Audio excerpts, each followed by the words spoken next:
like every 6 months, depending on people's schedules. So the clickety-clack of dice in our crew keep me warm inside before we smack down an evil cold just to gain a level.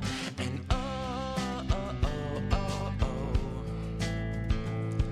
we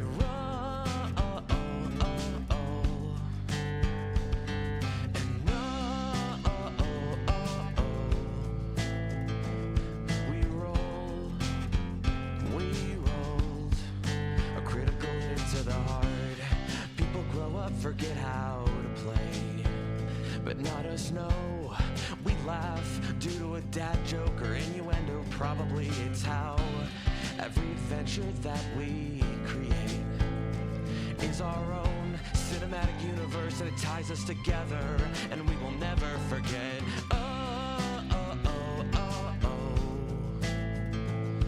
We roll.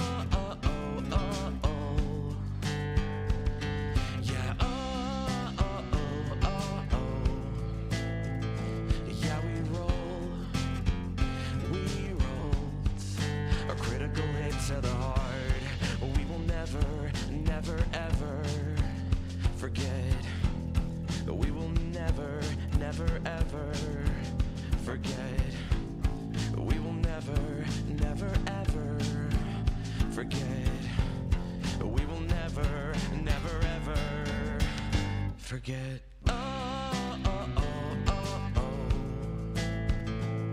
We roll.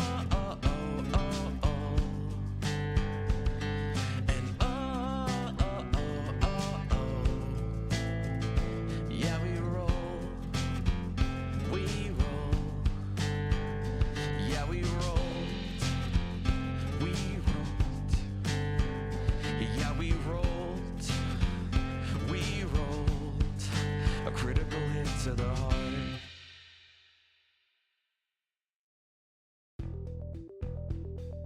Dinner and a Game and Many Worlds Taverns have partnered together to bring incredible teas and coffees to the Dagger family. And now you can get 10% off of your orders when you use the promotional code Dinner and a Game, all one word, no spaces, at checkout. And if you use our link, manyworldstaverns.com/dinner and a game, we get a little bit back from Many Worlds Taverns as well.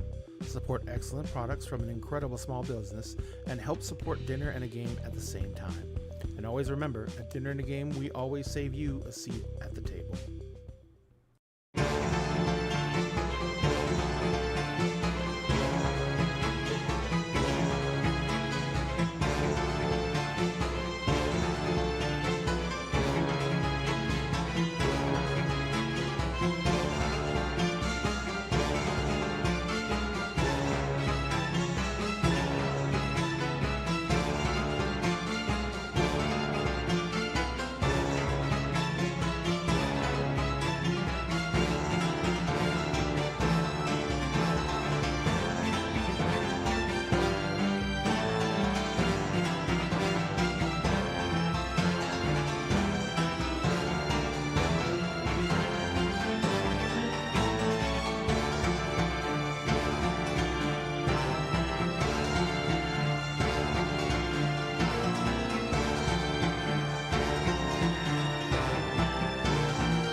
free 6 months depending on people's schedules. So the clickety-clack of dice in our crew keep me warm inside before we smack down an evil cold just to gain a level.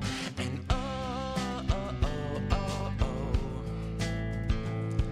we roll.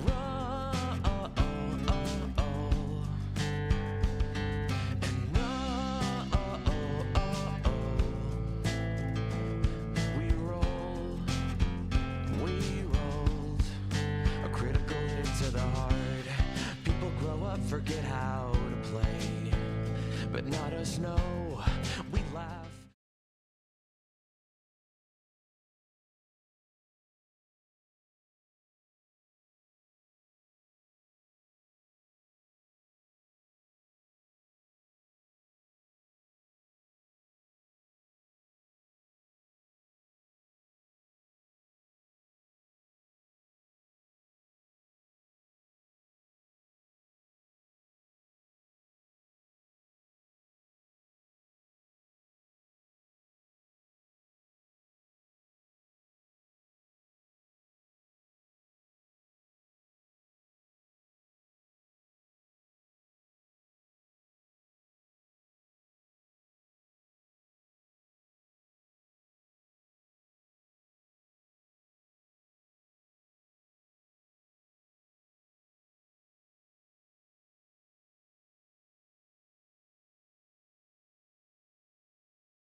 Yeah, one success. One success. Hang on one second. I gotta fish some audio stuff real fast. Yeah, I got the volume up to listen for it. I hear me. I hear you too. I hate I dice rollers. hear Robert in the other room with TikTok up, and I know exactly what video he has up because I remember the sound I used. There's everyone. And also now you got my curiosity piqued on what video you're talking about, because Oh, the one that I happen to have realized I got caught on camera watching Robert get ready for work the other day. Hello. Oh, there I am. Okay, I'm up now. Now I'm getting sound. Oh, never mind. I muted it. Duh. All right. Now I'm getting sound. All right, cool. We're good. We have sound? We have sound all across the board. Ladies and gentlemen, welcome back to Dinner and a Game. Thank you so much for joining us. We are going to be doing a little bit of TTRPGs tonight. Tonight is Friday. And Friday we have a rotating schedule, just to give people who don't have as much free time the availability to play. And that is basically, now we have 2 games going on Fridays. This one is a TTRPG called The Walking Dead, based on the media source The Walking Dead, and published by Free League Publishing, using their... God, I never remember the name of their system. Year Zero engine. Yes, the Year Zero engine, which is a very fluid, nice story-based system, and it involves a lot more dice than the like Monster of the Week or anything like that, but it's got a little bit more flexibility in it. So it's very comparable to Monster of the Week, but it's got its own things, and you can do a little bit more of a custom build on this one. Although it is reflective of Monster of the Week in that it has archetypes. So, but you can do a custom archetype, so that's a little bit different. So, hi everyone. Tonight we're going to be playing The Walking Dead. That's not different. You can do that in all Powered by the Apocalypse systems. You can do a custom? Mhm. I didn't know that. I mean, technically, yeah, that would make sense that you could. Yeah, you Yeah, could. no, they actually have, if you look at Monster of the Week, I'm relatively positive they actually have a section that is about making a custom playbook, Ooh. specifically. Maybe that's why there's so many custom playbooks out there. Yes. If you ever go to Google Powered by the Apocalypse custom archetypes, and yeah, you get a lot. But all that being said, tonight we are playing Jazz Funeral, which is our Walking Dead game that is set in the city of New Orleans, and it's a very rough place because after the fall, New Orleans became pretty much a battleground for two major groups. And those two groups, they weren't diametrically opposed in the beginning, but through some incidents that happened, they basically went to war. What did you do? I rolled 4 1s on my stress dice. Oh God. What were you trying to On the roll for? dice roller or your manual dice? My manual. Oh, no. Wait, is your luck turning around? I hate how happy I sounded saying that. No, because I just rolled 3 more 6s. Okay. Okay. So, but what I was gonna say is, what we're gonna be doing is playing Walking Dead. This is game 8, so this game's been going on for a while, and this is not a full, like, it's not like a giant long campaign. We're gonna do this. I think it's gonna end in about 12 games, so we got 4 more games left of this. But it might go a little bit longer because we have taken a little bit longer with some of the story beats. But in the meantime, we're going to be, once this game is done, we're going to switch to other games, and we're going to rotate in and out with that. So if there's any games anyone wants to see, if you want to, you can go join our Discord, and in the the channel for The Walking Dead, you can actually put in suggestions for the next game. You can find our Discord here. Now, let me say hi to everybody and see how you guys are doing, and you can tell us who you're playing tonight. We will start in directly to my right with Kel. Kel, who are you playing tonight? Hey, y'all. I'm Kel from Kelpie Wyvern King playing Alex, who is currently doing his best Olaf impression. Yeah. Oh, look, I'm impaled. And next we go around to the mighty geek girl, Lissa. Lissa, who are you playing tonight? Hi, I am currently playing Andy the Outcast, and I am a little ball of stab. Yes, you are. Thank you for the follow, Mr. Bean. Thank you. And next, we of course have, oh, good, the hipster GM, Coco. Who are you playing? I am playing myself with a custom background, which I will be discussing.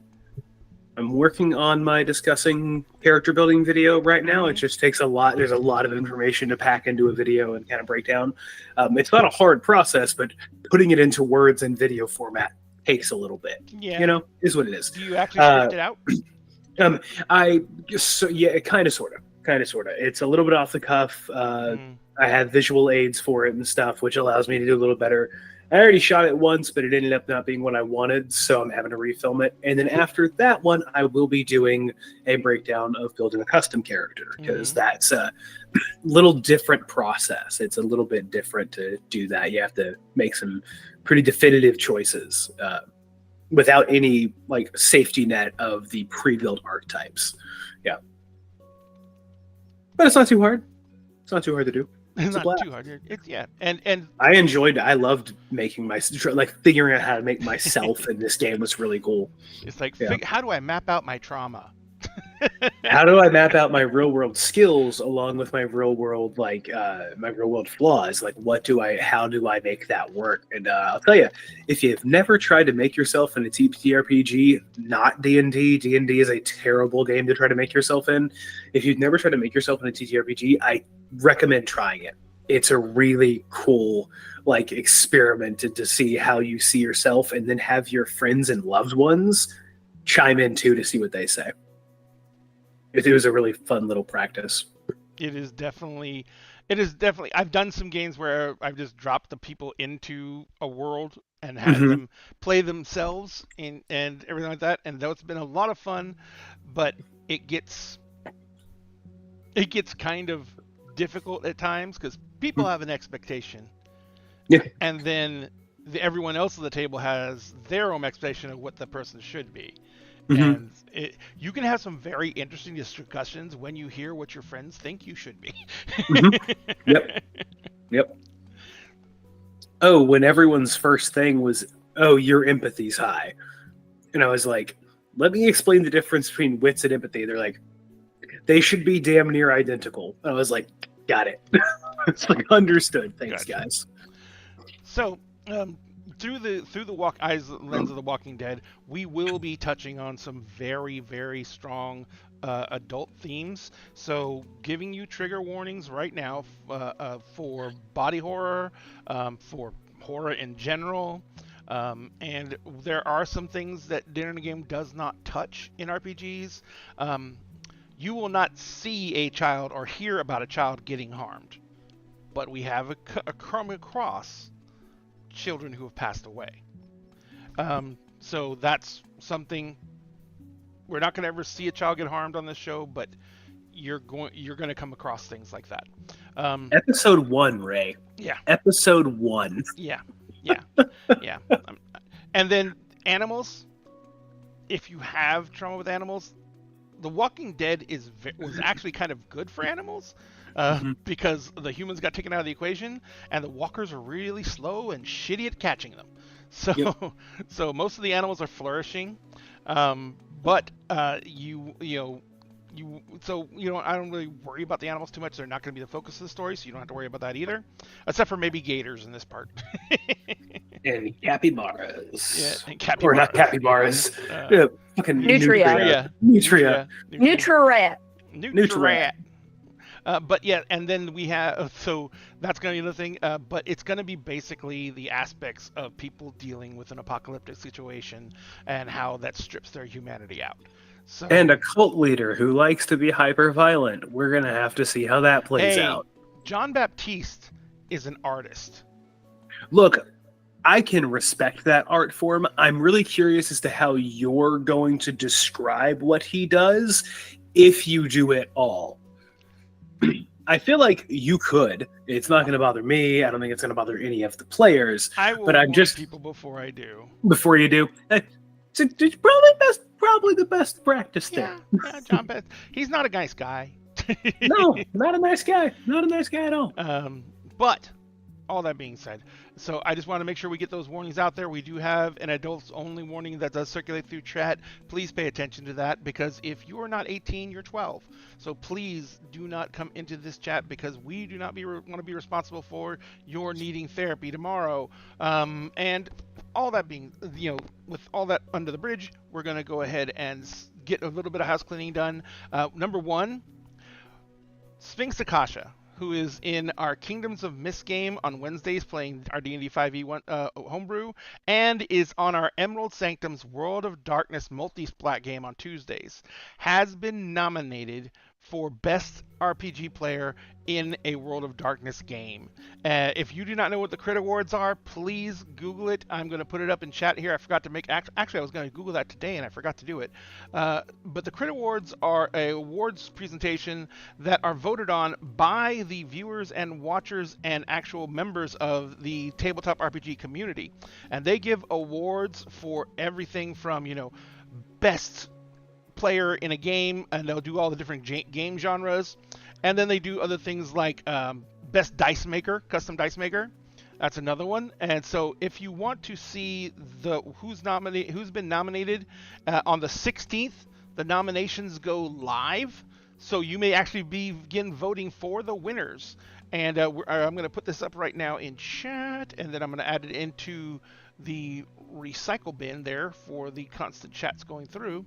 But if you want to vote, you can find this here, and you can find it here.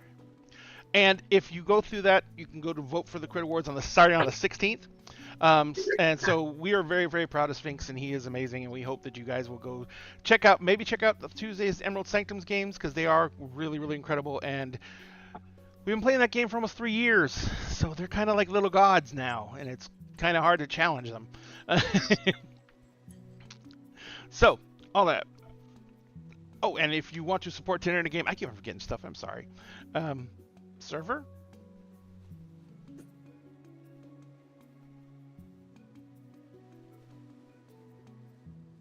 Star server? I don't know what star server means, Mr. Bean.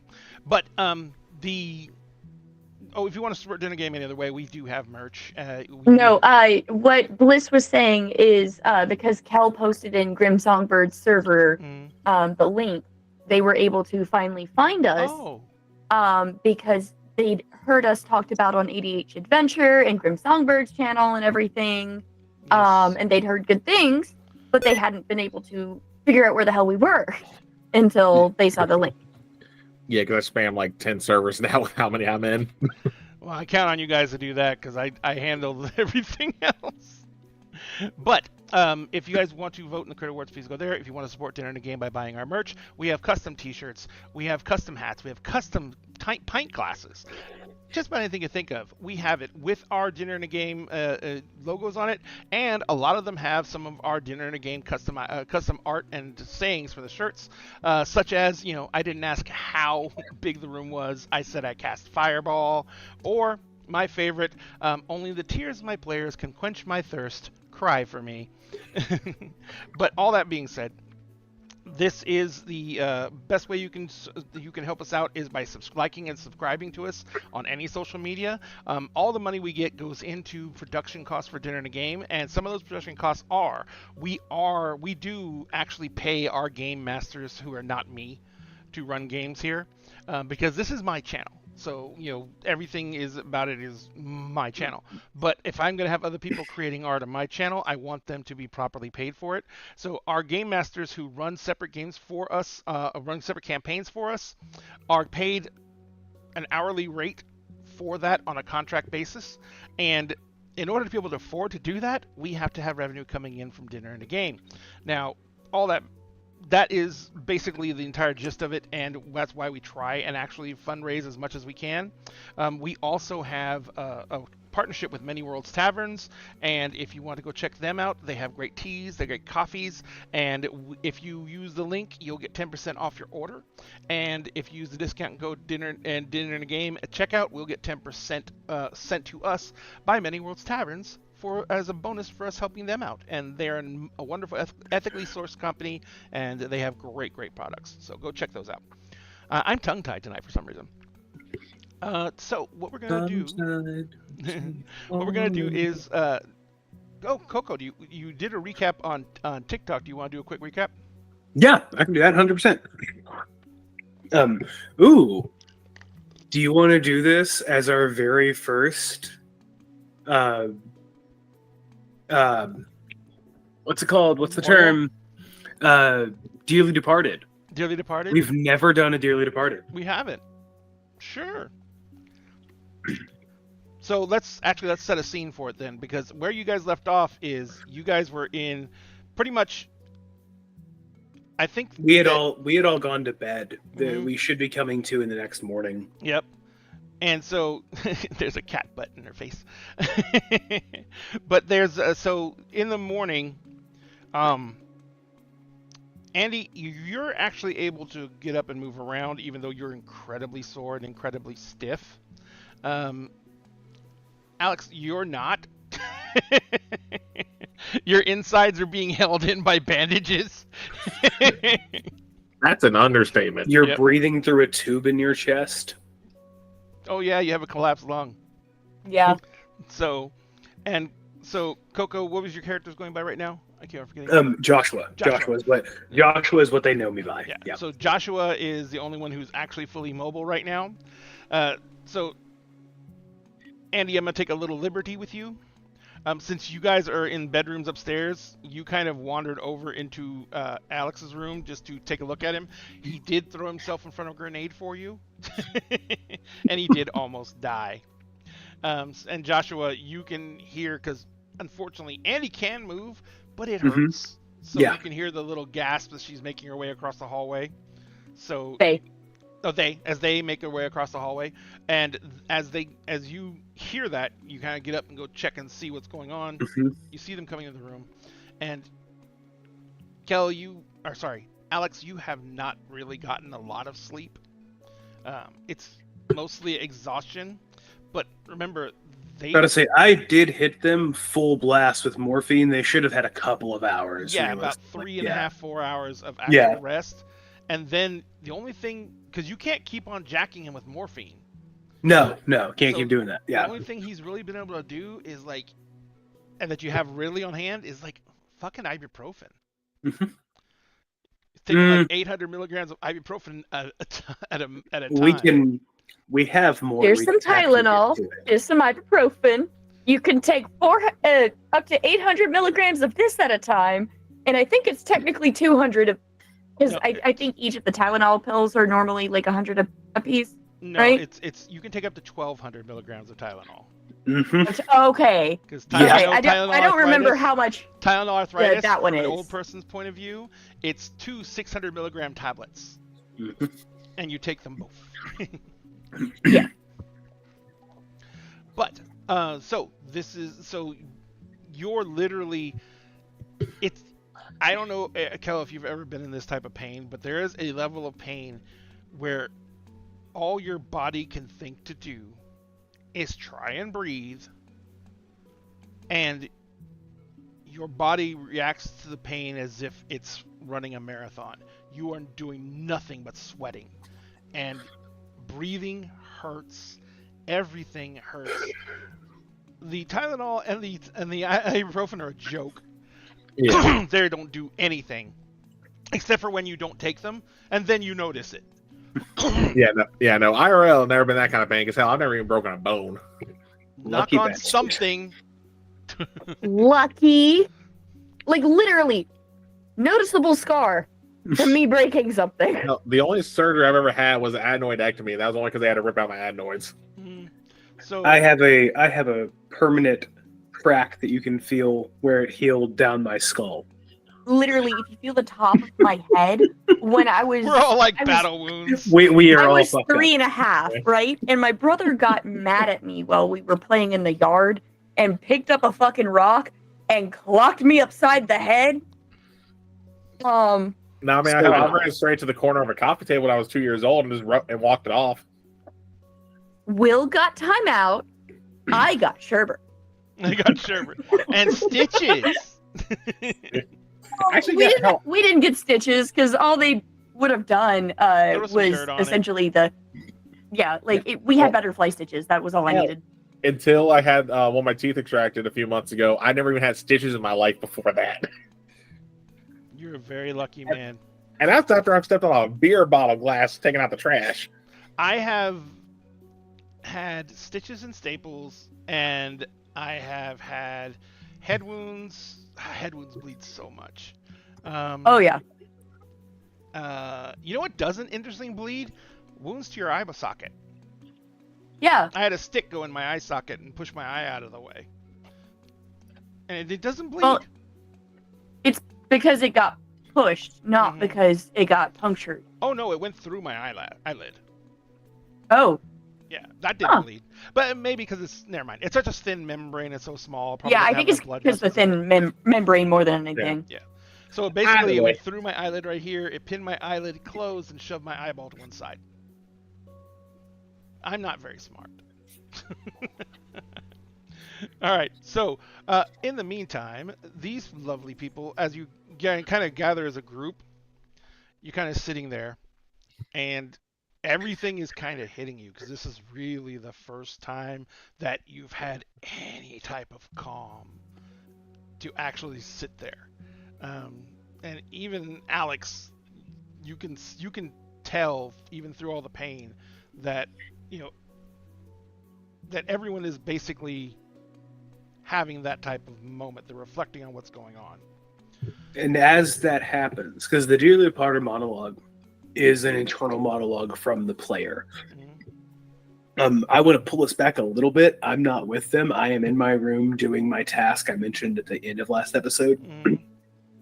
And Andy can come in whenever she likes or whenever they like for that. But as far as the dearly departed goes, I'm trying to think of how I'm going to phrase this. Actually,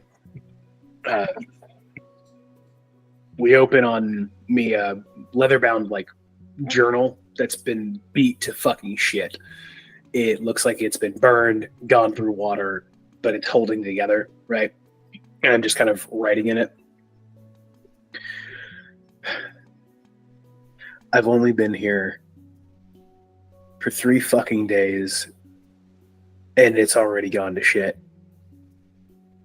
I was just stopping here to try and get some supplies, maybe a vehicle to come find you, but I can't. If you find this, if this ever makes its way to you, I want you to read it. I want you to know what I went through trying to find you, but I still think and hope that I'll find you. We had a man betray this community that had taken him in, that he had helped. Rightfully so, to save his own daughter, but he was willing to let dozens of people die, including other families and children. And I shot him in the fucking head. People brought walkers into this community because they wanted what they had, and somehow me and 2 strangers that I've just met managed to stop it. And then we lost 2 bright young kids who were just trying to do the right fucking thing, and now we have to deal with a psychopath that runs half this fucking city. Tim and Shelley didn't fucking deserve this. None of these people do. But now we have to put up another person's life to save everyone else.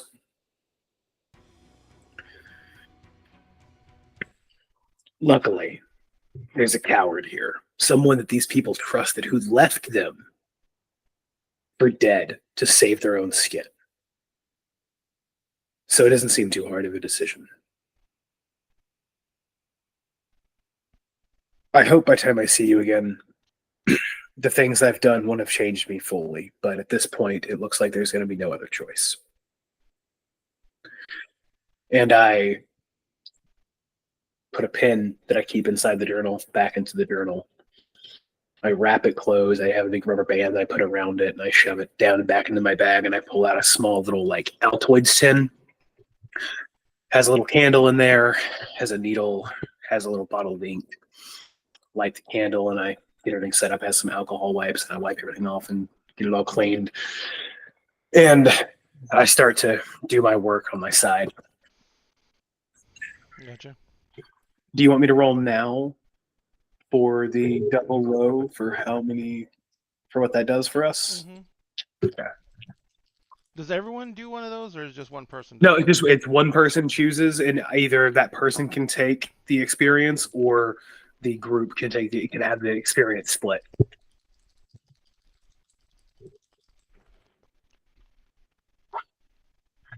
Rolling double low. It's roll 2, take the lowest. Mm-hmm. That's 3, and that's 1 for each of us. And there's some extra XP. Yep. Which just bumped me up to 10, but I'll deal with that at the break. Fair enough. Yep. So that's what I'm doing. I've already been up for a little bit. In fact, I've made some. We have access to water and some heat and shit. So there's coffee that's made in a teapot, more or less. The only and I have thing it about upstairs. New Orleans is the rain is so frequent that they don't have any problem capturing rainwater in barrels. Well, I mean, we also have all of the pools here in the area that are very easy to clean. You can sanitize that water very easily. Yep. So water's not an issue. The only thing that's really been an issue is, and it hasn't even been an issue because of all the houses around here and everything like that, it's been making sure that food is well stocked.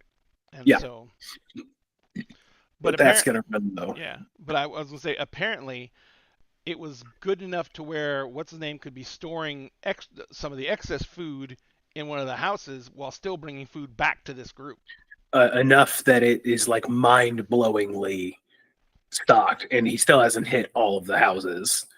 There's still other houses he hasn't finished. Yeah, that was the horrible thing about New Orleans. The fall of New Orleans was fast and thorough.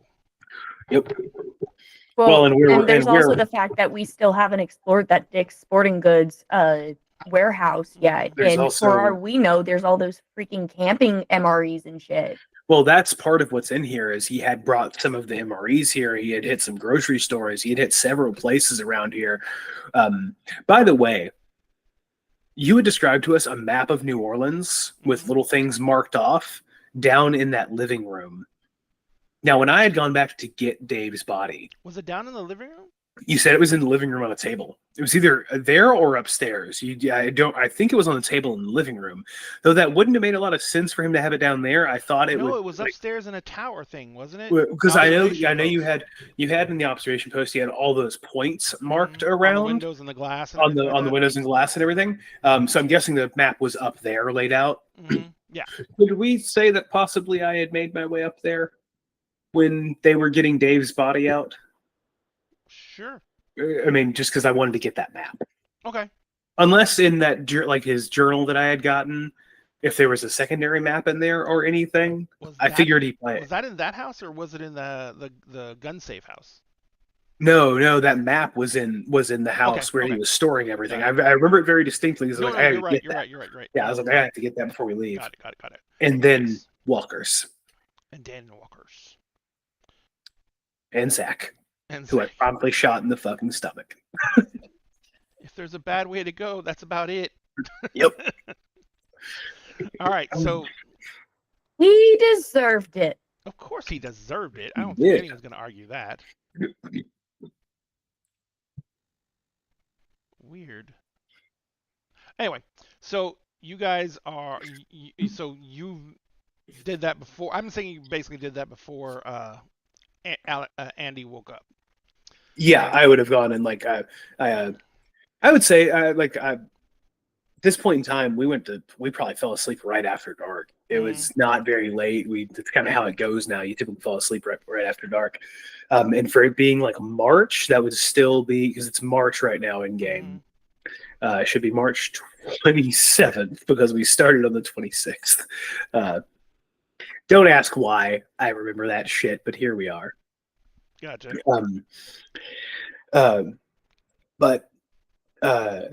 So it should be getting dark at like 6 or 7-ish, give or take. We haven't hit summer yet, so it should be 6 or 7-ish, maybe a little. Yeah, around 6 or 7. So I would say I would have been up at 5. Realistically, I just can't sleep that much. Yeah. So I'd say I think like that's a common problem across the board for everyone. Yeah. So I'd say about 5, I'm up and would have made my way around the neighborhood, just doing like a morning patrol kind of thing. Would seem like a normal thing to do. I want to grab any of the knives from the Skinner that were blown away from the explosion. I just want to go grab as many of those as I can get, make my way over to the house Dave was in, grab that map, and then book back. Okay. Be very casual. I would want to go through multiple yards and do all that. And I know that back window's blown out, so I can make my way in there. I'm sure I'm being watched, but I'm not doing anything too untoward. Yeah. Okay. So you're making your way. This all goes very easily. The one thing you do see is instead of being perched up in hideouts, you see as you're going through the backyards, you see one of Maria's guys, and he's just walking down the middle of the street toward the gate, and he sees you, and at first he jumps and looks your way. He's got an assault rifle. Yeah. At first he jumps and looks away, and the assault gun comes up, and he sees it's you, and he's like, oh. And he just lowers the gun. He kind of just like waves, and he walks down to the gate, and he checks the gate and makes sure it's still secure and everything like that. Yeah. And so I mean, he was almost at the gate when you came through. So was it Bill? Was it Bill, the guy I gave the pack of cigarettes to? Oh, sure, yeah. Yeah. Yep. And I just kind of wave at him as I'm smoking, making my rounds. Yep. But yeah, I'm gonna make my way over there, grab that. Is anyone in the house Dave was in? No one's staying there. No one's staying there? No. Then I'm gonna make my way upstairs and just check that room and see if all the supplies are there, if they've moved them. In fact, it doesn't even look like this house was really cleaned out. They probably just overlooked it because there's dead walkers in the house. Remember, you guys killed some of them. But Dave was upstairs. Dave was upstairs, but you guys and he was in the same room with all the supplies is the problem. Unless he made his way out, which is possible. They already took Dave out, remember? Yeah. But if they had gone up there and moved him out, they would have found the room full of supplies, which is what I'm trying to see if that's there or not. Oh, okay, yeah, go ahead. You make it up the stairs. The actual door to the room with all the supplies is just wide open. Empty? No, the supplies are all there. Okay. That's fine. I know they have an inventory of it. I'm just seeing if it's all still there. Nothing crazy. Not gonna. I am gonna look. You said there was a bunch of ammo in there. Just scanning. Do I see any 45 long Colt? Roll me a It's d6. not a D6. And then call high or low. Or call high or low first. High. Damn it! It was a 1. Nope. Nope, no None. 45 long. Nope. That's And fine. it's all basically standard, like 225s and stuff like that. You know, anything Yeah. for the assault rifles, everything like that. You know, the 223s, 5.56, 9 mil, 45, the very basics. Okay. all the very basics. It's Oh something yeah, that because would he couldn't get into the big safe Mhm. at Dick's where they would. Okay. Yeah. Okay. He had all the common shelf ammo basically. Okay. But the high caliber stuff and the heavy stuff was locked up. Yeah. So along with a lot of the guns. Yeah. Yeah. Are there any arrows in here? Yes. Okay, I'm just gonna grab like He has handful he has of arrows. those cardboard boxes that have all those, Mhm. the cheap All the arrows target in 'em? arrows. Yeah. He has like 2 of those sitting in the corner, and he also Yeah. has several packs of the arrows that have the screw-on tips, where Mhm. you can put the bladed arrows on, and he has like Yeah. lots of packs of the bladed arrows. Okay. I'll leave those for now. I'll get those for Andy later. Okay. All of these are in like sealed packaging, aren't they? The arrows, yes, they're still wrapped up. No, in the, I mean in the- like the ammo. Are they just like spread out? No, like, no. if- He was very neat. Everything stacked up in order. Like Okay, all the so if a cases of box- water are over here. The MREs are here. The ammo's separate over here. Okay. So if a box of 9 mil went missing, it would be noticeable. That's what I'm trying to If they think about. bother to count it, but there's like 10 or 11 boxes of 9mm ammo in here. And it's 100 I rounds just- a box. So. Gotta say, I spent about that. We spent about that many rounds yesterday almost. So I'm reimbursing myself. I'm just gonna throw that in a little satchel. I'm gonna look for real quick any Vicodin, anything like that. That's not gonna be morphine, but will help Alex with pain. I know what medicine There I'm was a looking dentist's for. office on the street, so you will find stuff like Vicodin and Mm-hmm. codeine. Perfect. I grabbed a little bit Vicodin, a little bit of codeine, just enough to like give him for a day or so, because though he's in a lot of pain, it will, as long as he rests and gets food and fluids, he should start to feel better sooner rather than later. And last thing, and then I will jump back to me being upstairs doing my journaling.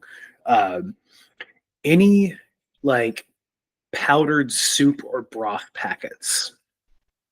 You don't see anything like that. Nothing like that? It looked like what he did is he identified the MREs as being easy to carry because they're all in one big box. So he brought as many as those back as he could, but he didn't look at anything else, like anything like sample packs or like ramen, sweet tea special, by the way, or ramen or anything like that. So anything that was less obvious as being survival gear, He didn't bother with. Yeah, he didn't bother with. It's probably because when I see that, Yeah. I just go fucking Marines. he had to eat his crayons. Yeah. Yep. Are there boxes of crayons with bite marks? I was about to say, is the crayon section suspiciously missing a good portion of them? Chewy candies.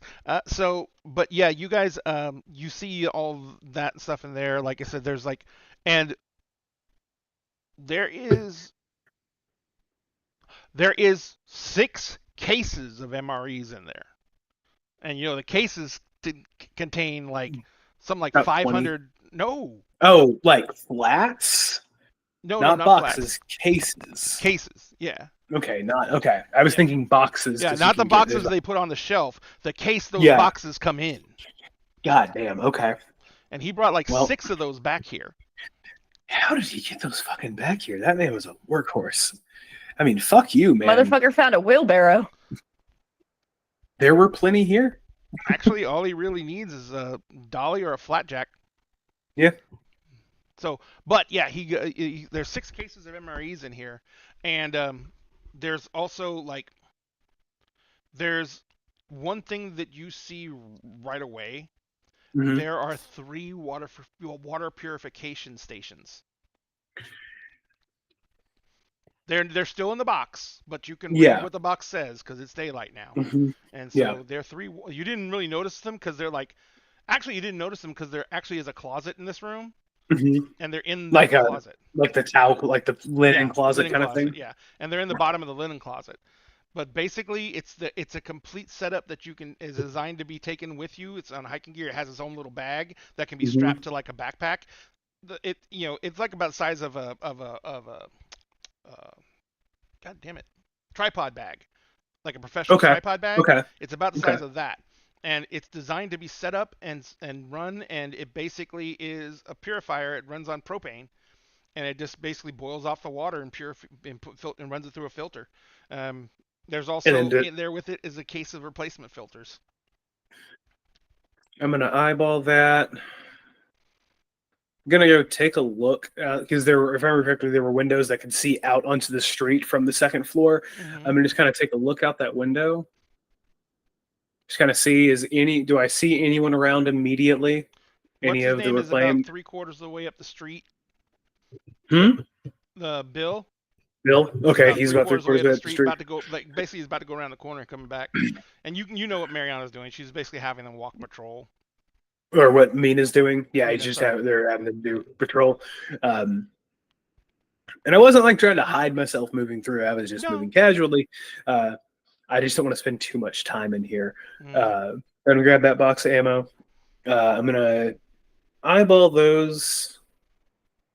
I'm gonna go back through my head real quick.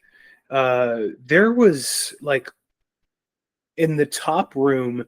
You said there was like bench seating around by the windows, and they like opened up. It was an octagon, basically. It was an octagon, and they had like the kind of Ottoman-style benches up against the walls.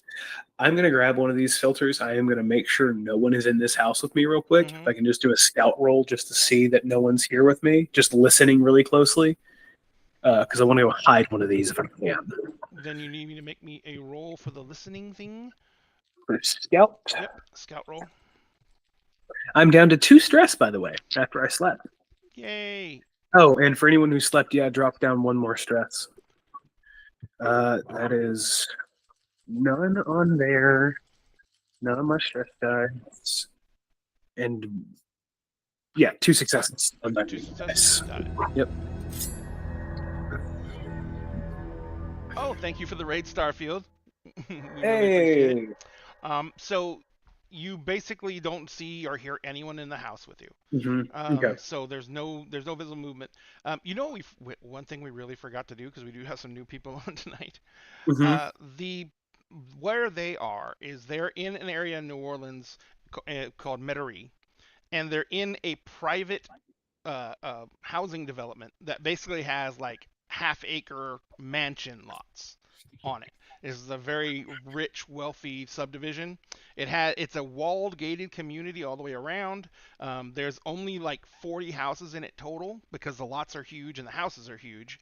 And they're basically, because it's stayed walled up and everything like that, but most of the people in here evacuated, there's only like 20 people total in this place. And at least 2 of them have died. 3. 3 of them. And so they basically have this place themselves. What's happened is another group sent in people who raided their area, and for the most part used walkers as a cover to basically... So what you're saying is we 3 came in, 3 people died, so it's still homeostasis. Yeah, there we go. It's all balanced out. But they attacked with walkers. They managed to actually negotiate with their attackers, and they basically came up with a plan to where the people in here would become workers. They would turn this place into a protected garden for producing food, because it was completely walled, completely safe from walkers as long as the gates held, and basically it was one of the best ideas they could think of for actually starting to provide for each other, because this is 6 months after the fall. Okay, so that means there's only 6 months have basically passed since humanity crashed. And if you were fans of The Walking Dead, that gives you a point in the timeline where we're at. so you know where that's going now. And that would be more along the lines of Fear of the Walking Dead. Yeah, we're 6 months in Fear the Yes, Walking we're Dead. early. Yeah, we're early seasons of Walking Dead and Fear of the Walking Dead era. Yeah, it's like 6 months in, I think would have been right when Rick's Season group would have been 3. at the prison. Yeah, they arrived. They Yes, should have arrived at prison right about 6 months in. Yep, just about, because it was like a month or two in when he woke up, right? 2 weeks. It was 2 2 weeks. weeks. Okay, I was corrected on that a little while okay. back. Yeah. So yeah, it was 2 weeks into the apocalypse when he woke up. So about the time they get to the prison is about when we're set. Gotcha. It's after they got the prison set up. It was about 4 months. It doesn't really matter, but it's once they're established in the prison is about where we're at. Yeah. Gotcha. Yeah, For everyone's minds for the timeline for where we're at in the 'cause apocalypse. I remember the episode where they were getting ready to go to the prison. It says 6 months later on that first episode of the season. Oh yeah. Yeah. All right. So dun dun dun. Next, so you basically have pretty much gone up into the octagon. There's an observation post at the top on a tower on this house. Yeah. And you can see everything again, like I told you. You can see the little circles. You can see that there is some kind of cipher used for labeling on those circles. Yeah. But you don't have, and you never found a key for breaking the cipher. I did find his journal. But I don't think you have time. But I haven't. I don't. Right now, I'm just stuffing one of those water purifiers into the little bench seating. I'm just shoving it in there. I'm assuming there's probably some blankets and stuff in this kind of seating. I'm gonna just shove one under there, a couple blankets on top, make it look virtually untouched. Close it back, and I'm heading back out. Gotcha. Leaving the door open, checking to make sure, just running off that same scout roll to make sure I didn't knock anything over, any kind of wire or anything that would indicate I came in. So real quick, Mrs. Dagjo donated 100 bits, and she wanted to make a suggestion. She wants to be able to use stuff like something valuable like bits to do things like help players out more directly, i.e. she wants to buy a wound level for Kel. Oh. Now, okay, I was worried because I saw just put that. I was like, bits for what? For those of you who are new to Twitch, bits is a currency and it's actual money. So she's basically donating $1 to give Kel a health level back. Does anyone object to that? No, I'm fine with that. No, I'm cool with that. But Grant, I'm also a little biased at that point. Yeah. It's I'm a little biased because I'm dying. So does that mean we pulled 1 day off of his time? Actually. Can I put me from battered to bruised? Yes. You're gonna make you're gonna make a fairly miraculous recovery, is what's gonna happen for the most part. Okay, so we're gonna pull a day or two fast. Yep. My family heals fast. We're just fast healers. I don't know how the cut I got my. We did phenomenal on that in a day. So, you guys, but yeah, so you're up there in the tower. You can see that. You haven't been able to really look at his journal because it's been psychotic since then. But there's all the markings on the windows. Mostly, it's I remember I told you that you could definitely tell that one of the markings is supposed to be the tower. Yeah, because one was right towards where the National Guard base is. I rolled for that one, and Yep. So you know that these are marking key things that apparently he knew existed in this city, and he knew the general locations of. Yeah. So it's kind of like it seemed like he was up here, and he was just coming up with some kind of idea where everything was and where he was, I guess, thinking of going and exploring. Yeah. So that's about it. Okay. I'm going to hide the water purifier. Then I'm going to go back downstairs, casually leave. No big deal. We had pulled all the walkers out of here, though. We had done that last night when we were cleaning all the walkers out of the streets. So those are cleared out now. It's probably still kind of rank in here. gonna just do kind of a casual pass. I'm gonna go look where he had come in at. Did he have anything like a weapon on him when he was back there with the walkers? He'd have had to because he killed a couple of them. He had a knife. He had a knife. Did I find Zach? Yeah, so Zach had a gun because he was trying to get a shot off on us. No, that's right. He did have a gun. He had a pistol. He just missed. Yeah. I thought that was the He missed, and then I'm pretty sure I shot him. No, I shot him with my 20 gauge. Yeah, Yeah. he missed. Yeah, I caught him in the stomach. Yeah, Yeah, he missed. Josh shot. That's when he grazed you when he hit Zach. yeah. And then yeah. and basically that's also because he got hit and everything like that, the walkers that were in the backyard were turning on him, and that's why he had to scramble out of there. So he just had the knife that I found on him and left and took. I guess I probably took it with me. Yeah, the gun might be laying in the backyard somewhere. I'm gonna kind of meander back there, just kind of make a quick scan. It's pretty obvious. You know exactly. You can still see the hole. I know. In the Yeah, I window. So, yeah, and I know where he was standing because I shot him. walking over there, you quickly find pretty much why he missed you, Mhm. because it's stomped a little bit into the ground because the ground's kind of moist. It's stomped a little bit, but you pull out a snub nose 38. I got 2 of these now. Dope. And I'm just gonna put that in my bag. It's kicked in mud, But that's fine. It's cleanable. The yeah, 38. It's a 38. You just throw it at somebody. You'd be more accurate. So there's not much else represented in this house. Zach had basically made this house look as unappealing as possible by taking everything lootable out of the lower floors, and that way he could hopefully make sure that the upper floors didn't draw too much attention. Yeah. So everything else has been cleared out of this house. So do you just start heading back?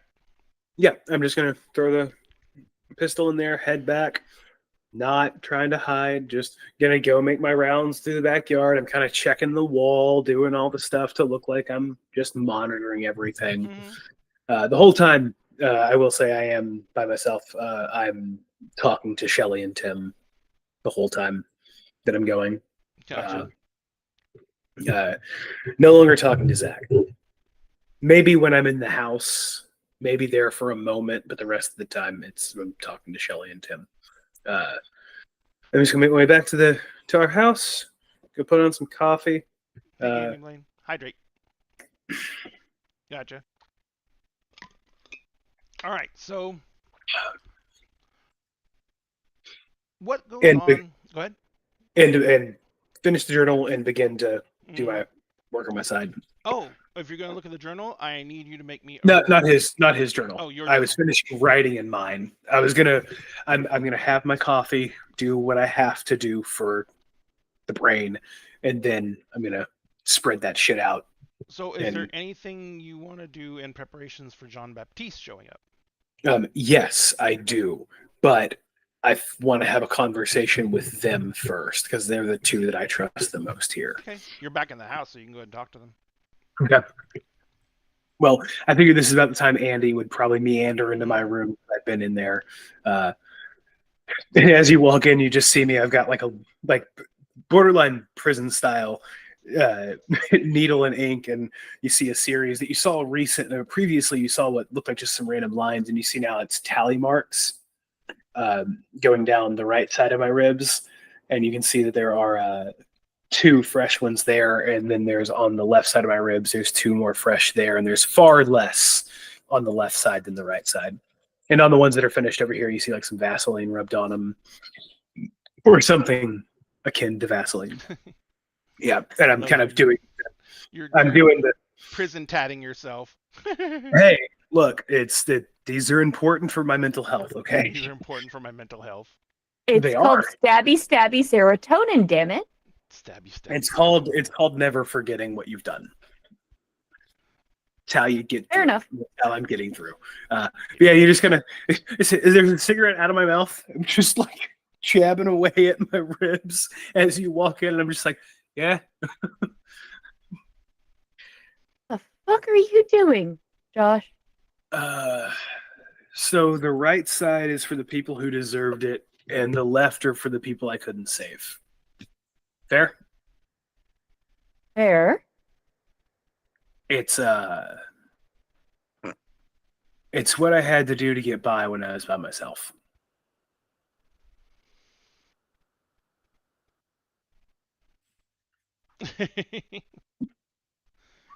No. No, you're being a dumbass. It is You a too. mess. It's orange. Hi, orange one. All right. Go. So, how are you gonna break this conversation with them? I'm just kind of staring and Andy's gonna go. I prefer to forget about them.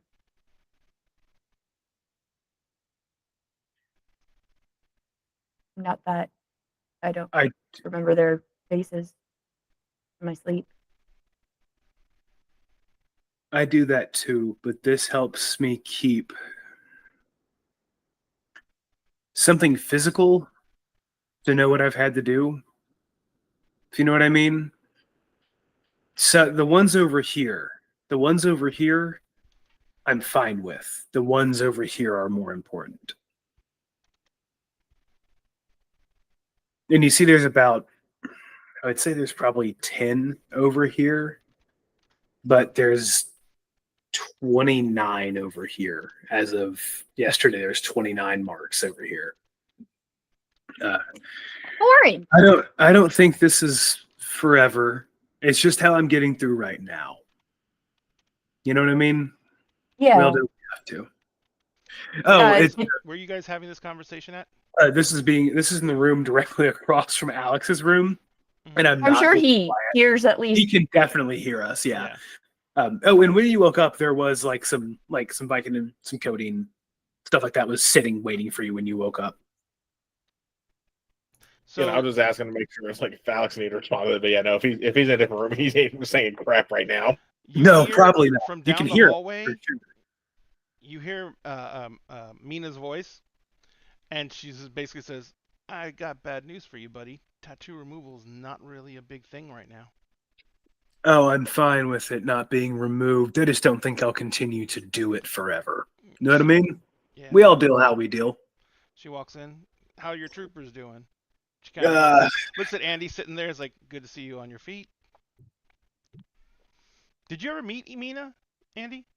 I don't think they have. So so Andy was there in the living room when me and Mina had our heart to heart. Yeah, but Andy was also high on fucking morphine when that happened. Oh yeah, that was right after you were high off your ass. But I mean, you were there. So Mina... I don't know that Andy really recognizes them. Like they might it might kind of click in their head, like they recognize the voice. They're not sure where. You remember one phrase. Mina saying, "You and I know you and I are the most dangerous people in these walls." And you only remember that because you thought to yourself, and you mentioned this. You said, "The only two." Yeah, Andy definitely fucking laughed internally. He's like, it's that sound clip from TikTok that was around a few years. They always underestimate me. Everybody always underestimates me, and then they turn their back. That's Andy. That's just Andy. Everyone thinks they are this tiny little slight thing that couldn't harm a fucking fly because they're so tiny. No. Andy is a chihuahua. He's a chihuahua. As an individual. Andy will gut a bitch. That's what we're saying. Pretty much. All right. So, but yeah, Mina is basically, what's the name of the character? Oh my god, I can't remember the name of the animated series. The one that just came out with season 2 that's based off League of Legends. Arcane. You know the bad guy in Arcane? You know his right-hand person, the chick who doesn't have an arm? Yeah. If Mina looked like anyone, Mina looks like her. Except put on about 6 more inches of height and more muscle. Oh, 100%. Andy's 100% Jinx. Yeah, no, Andy is 100% the Jinx of our universe. So yeah, but she's standing in the hallway, and she kind of has a hand on her hip, and the other hand is got on the butt of a shotgun that's over her shoulder. Mm-hmm. And she kind of looks at you all and says, she looks in on you, Alex, and she says, "Yeah, I didn't think you'd be up and around though." She says, and she can see that you're sweating and everything. It's just like, is he trying to grit this out? He's got a couple things I had in my pack. I had a couple of minor nothings that I don't take, so I thought he might as well. He's got a little bit of Vicodin and codeine there. He should be at least comfortable for a minute. Well, if he needs any, I got Special K. That'll help him get some sleep. And inside my head, I hear ketamine, a horse tranquilizer. That song had come out at that point. That song had come out. EDM music just plays in my head. EDM music just on auto repeat in his head. So she kind of looks at you and he says, "Got some news." Oh, Kel? You had your hand. You have a hand raised. Yeah, Oh yeah, no, I was waiting until Ray was getting to. Now I was going to say, like, even though, because just double check, was Alex on his back or his side that we left on? I cannot remember. Alex? I think we had you on your back because the way we said it entered was through your side. Mm-hmm. Yeah. Yeah, well, So I we remember, wouldn't like, want to have you on your side unless we were very specifically like trying to maneuver something out of yeah, that's right. No, so yeah, at that point, like, even though I'm probably still gripping the sheets as tight as I can for the pain, I was going to barely just get a hand up and actually do the middle finger there. Because he is in no mood for people right now from the pain. Defiant. Mina kind of just shakes her head and chuckles. At least he's still got spirit. And she kind of like, she reaches into her, she has a tactical vest on. She reaches one of the pouches and she pulls out basically a Ziploc bag that has pills in it. And she says, "I only got 6." And she hands them over to you. I'm gonna go, buddy. You know more about this shit than I. He's like, "It's a muscle relaxer. It's normal for animals. So it's not going to be. Well, these are for horses, so it's going to be. He can take one, and it should send him right to La La Land." You want to be out yet, or you want to take half of one and still be a little cognizant? At this point, with the morphine worn off, I'm trying to double check. Oh God, yes. Oh yeah. No. You slept long enough that the morphine is out of your system at this point. You have some Vicodin and mild codeine on the table, but that's one of those that's like just gonna kind of. We're not gonna give you a lot. You're gonna get a cut. Yeah, it'll take the edge off, but it's not gonna do much. I'm not mixing this with morphine because oh God, I'm gonna literally just take out one of the pills, pop it in half. I'm gonna look. I know this seems weird. It will make it work faster. And I'm literally just going to, with the butt of my knife, just going to crush it, set it on the edge of the knife, put the flat to your nose, just do it. Trust me, it's going to work faster. You will thank me in a minute. That's going to burn. Oh, it is. Just take it. Alex, come on, man. You got this, buddy. You just rip a fat line off the back of my knife? I feel like Andy has the equivalent of like the fucking Grogu bone broth in the background. Like, you have your cup of coffee. Cup of coffee. Yep. This is gonna sting, but trust me, in about 10 minutes, you're gonna be fine. All right, gritting through teeth. Alex, you're like, no, just put in some fucking water. I dump it in some water, shake it up, and hand it to you. Sip that. It'll take longer, but you'll be fine. Yeah, I was thinking Alex ain't snorting shit. Mina's like, okay. Hey, look, it would have worked. It would have kicked in faster, right? I know. Right? It burns. It's his choice. And draining is terrible. She says, No, but it is. listen to me, okay? The tower sent another assassin after Jean-Baptiste. And he is fucking up in arms. Okay. So he is not going to be showing up anytime soon. Thank fucking God. How long is anytime soon? Depends on how many of their people he can kill and whether it satisfies him. I will tell you this: we don't have the numbers yet to take the tower, so he's not. I don't think he's going to go crazy enough to go for the tower itself, but he's gonna go hit their supply lines. He's gonna hit their raiding parties. He's looking for payback because this is like the 4th assassin they sent after him. You think they'd learn? I guess realistically, for the situation we're in, and I'm gonna be open here. I haven't told them the full extent of the conversation that Jason, myself, and you had yesterday. And I'm going to spend about 5 minutes give you two the basics, the rundown. And I'm going to look at Mina. And these words were never said. But John Baptiste is a fucking psychopath. This place can be safe if we can keep him from being here too long.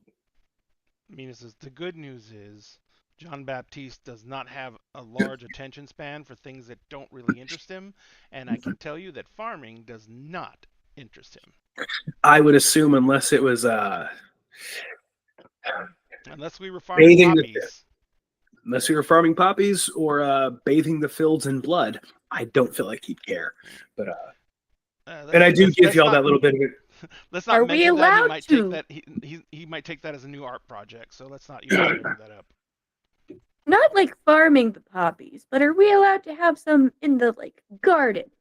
It's like, if you have poppy seeds, you're well and welcome to try and grow them here, but I don't know anyone who has poppy seeds. I almost guarantee, because these were the upscale fucking houses, one of the houses still has poppy seed somewhere. And you can sprout that shit from a paper towel and whatnot. Also, to grow poppies, literally to grow poppies. People just do grow poppies without producing them into heroin. Yeah, no, they're a common thing. Garden plant. It's a food source as well. Poppy seeds are used for food too. Mm-hmm. They are things people grow. Okay, so with John Baptiste coming through the green screen. I said I saw a cat coming through green screen. Yeah, she literally just walked up and she put her paw on my shoulder, and I looked over at her, and she looked at me, and I was like, "Yes," and then she ran off. So Rogue's eating my spaghetti. Yeah, we're all having cat problems tonight. So with John Baptiste, I was like, I miss my cat for a minute. What does that mean for us at the moment? What do you want to? We're still going to try to figure out. These people want fucking blood. Not from you, but the bitch locked in a closet, which I'm going to take care of today. Because that's a prudent situation to take care of, to get her dealt with. That'll calm down the populace a bit. Because currently, you don't actually really need to deal with it, though, do you? I mean, she's technically in prison. She technically is in prison, you're right. But I'm worried about those in the community that are more upset with her, because there are a few who were pretty hot-headed at her yesterday, seemed more angry at her than at y'all, which is honestly a little impressive for them. We have lots of guns. I think also the whole betrayed by your leader shit, I think that fucks with you pretty bad. But there's some hot-headed... Not just betrayed by your leader who decided to hole up in a hidey hole with their fucking MREs and shit. So the rest of us could all die. Yes, go. Yeah, hearing Josh talk about Mariana again through clenched teeth, just going to go yeah, they were about ready to lynch her. And so the sooner we deal with this, the better. What do you want from us? Nothing, just the freedom to move and do this as we see fit. You haven't bothered us in this respect. Nothing from y'all. I can handle this. Actually, might be wrong there. I don't know if y'all been going through the houses or not. I don't know what y'all been doing while y'all been out here.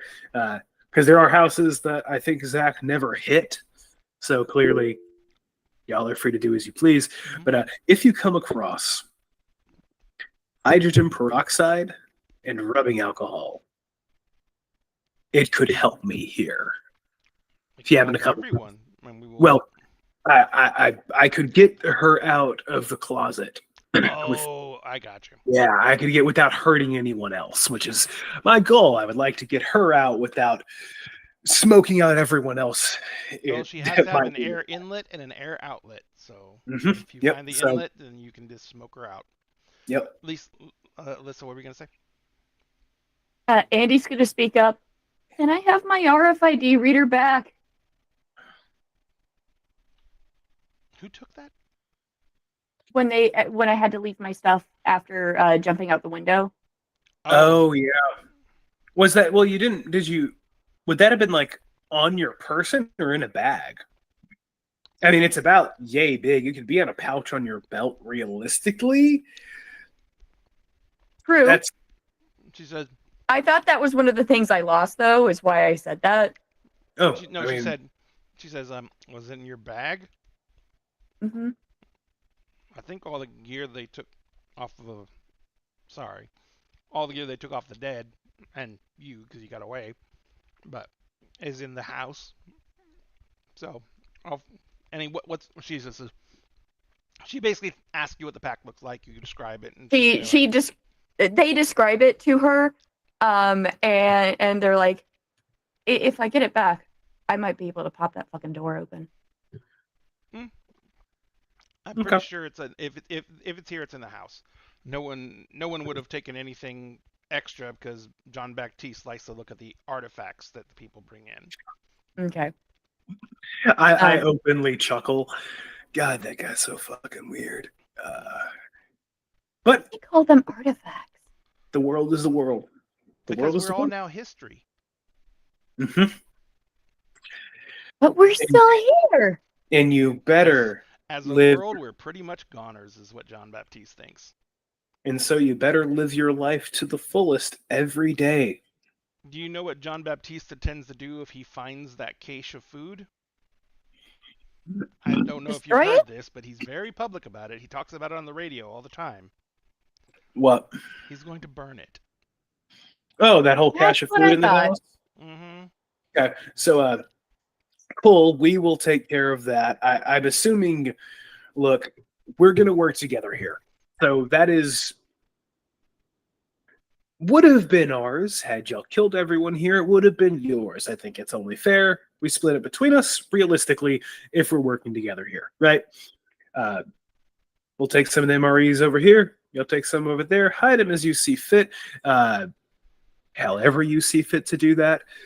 Because I feel like he's not the most, he's more shock and awe than deeply looking through everything, right? Mm-hmm. Like, he's not going to look at every nook and cranny. He doesn't have the attention span for that shit, right? He might have other people looking at every nook and cranny, but Baptiste isn't going to search anything. Okay, that's fine. But so I'll get some of the guys to go start removing what's there. Fair? Yeah. Just get it out, save y'all some work. We have some strong backs that can take care of it. As soon as he can, I'm sure. Oh my God, what was the guy's name who was leading the troops? Jason. I'm sure Jason is going to come back and probably come back with the truck. Okay. He radioed me and told me about John Baptiste. As far as he told me, he's not being expected to go out on the hunting party. So, because he has been assigned to handle this. So he will be showing up with whatever he was told to bring, and we will be taking care of it when he gets here. The truck's probably going to only be here to pick up that load of stuff. So. Okay. I guess I should discuss with Jason how, actually, you will probably know you're his right hand. Does John Baptiste know how much was here? Or does Jason simply know, since Jason was the point man with Zach? No. John Baptiste was kept appraised of everything that Zach was bringing. Okay. Got it. Cool. Okay. That works. So then none of that can go to my people. To these people. I don't say my people, I do say these people. So none of what's in there could go to these people, realistically. He's like, oh. Talk to John. Talk to Jason gets back. He's like, she's like, I do not want to. I do not get paid enough to think at that level. You're talking logistics now, and I kill people. That's fair. No, I understand. Hey, I get it. I do get it. I do a little column A, column B, but we are what we are, and the world is what it is. I respect what you do. So then, we're gonna deal with Mariana today. Gonna make sure to keep you in fluids. I say to Alex, how far have you gotten through that bottle at this point? Yeah, I'm interested to hear that too. Yeah, it tastes like crap. You Well, might considering how much it probably hurts to drink something right now. You might be about halfway. It's one of those situations where you want to drink it faster rather than slower. Yeah. Oh, I know. I was gonna say, but Ray, just for shits and giggles, can I roll to see how well I can endure the pain on drinking that? To see how fast I can drink that it? Would hurt like a motherfucker. Mm-hmm. Yeah, Especially given the way we said that the shrapnel went in. Uh-huh. Like, yeah, no, like all of those muscles would be affected. It's almost like Joshua's suggestion that you snort it instead of swallow it was twofold. Hey, Alex don't care at that point. So Nah, I mean, yeah, go ahead. And what would be a roll? That would be a roll under. I'll say endure. Yeah, Endure. I think So that's gonna be 8 dice because stress dice. Yay! Mercy, lay down, doggo. Oh, not bad. Oh, that was a mess up. 4 successes with a 1 on a stress die. But remember, that just means it's okay. Oh, it works, but it's like Yeah, that's messy. Yeah, I know. It Yeah, works, it but hurts. It doesn't feel good. Yeah. So what ends up happening is you're drinking the water, and it absolutely tastes horrible. So you're like, trying to get it, and so you just do the thing where you're like, I'm gonna just get this down as fast as fucking possible. So you just try and chug it, and just as you're getting the last of it down, you choke and you cough. Yeah. And as you're coughing, you can feel. Actually, make me another endure roll. I can definitely do that. Okay, I think I know where you're going with this, which I love, but I'm also a little scared. Oh, 0 successes, another 1 on the stress die. Okay. He literally is coughs, and then it looks like he passes out. Mm-hmm. But when he passes out, you hear him start wheezing. I pull out the fucking covers. Look, has his tube come out? Yep. Now I'm gonna very, very carefully just try to guide it back in the same, because they had to make a hole. It ain't closing up that quick. I'm just gonna guide it back down real slow until I hear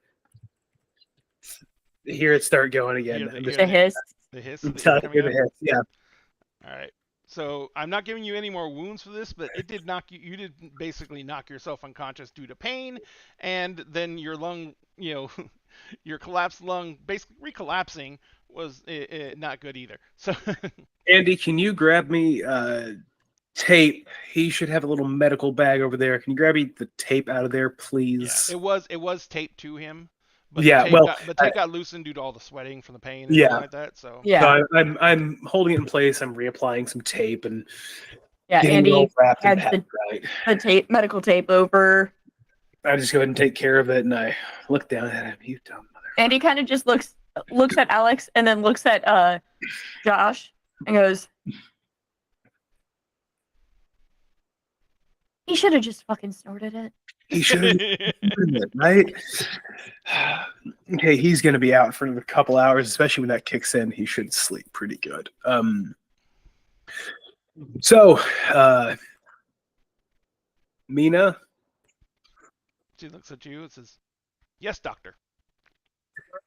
Not a doctor. I just can tell where a tube came from.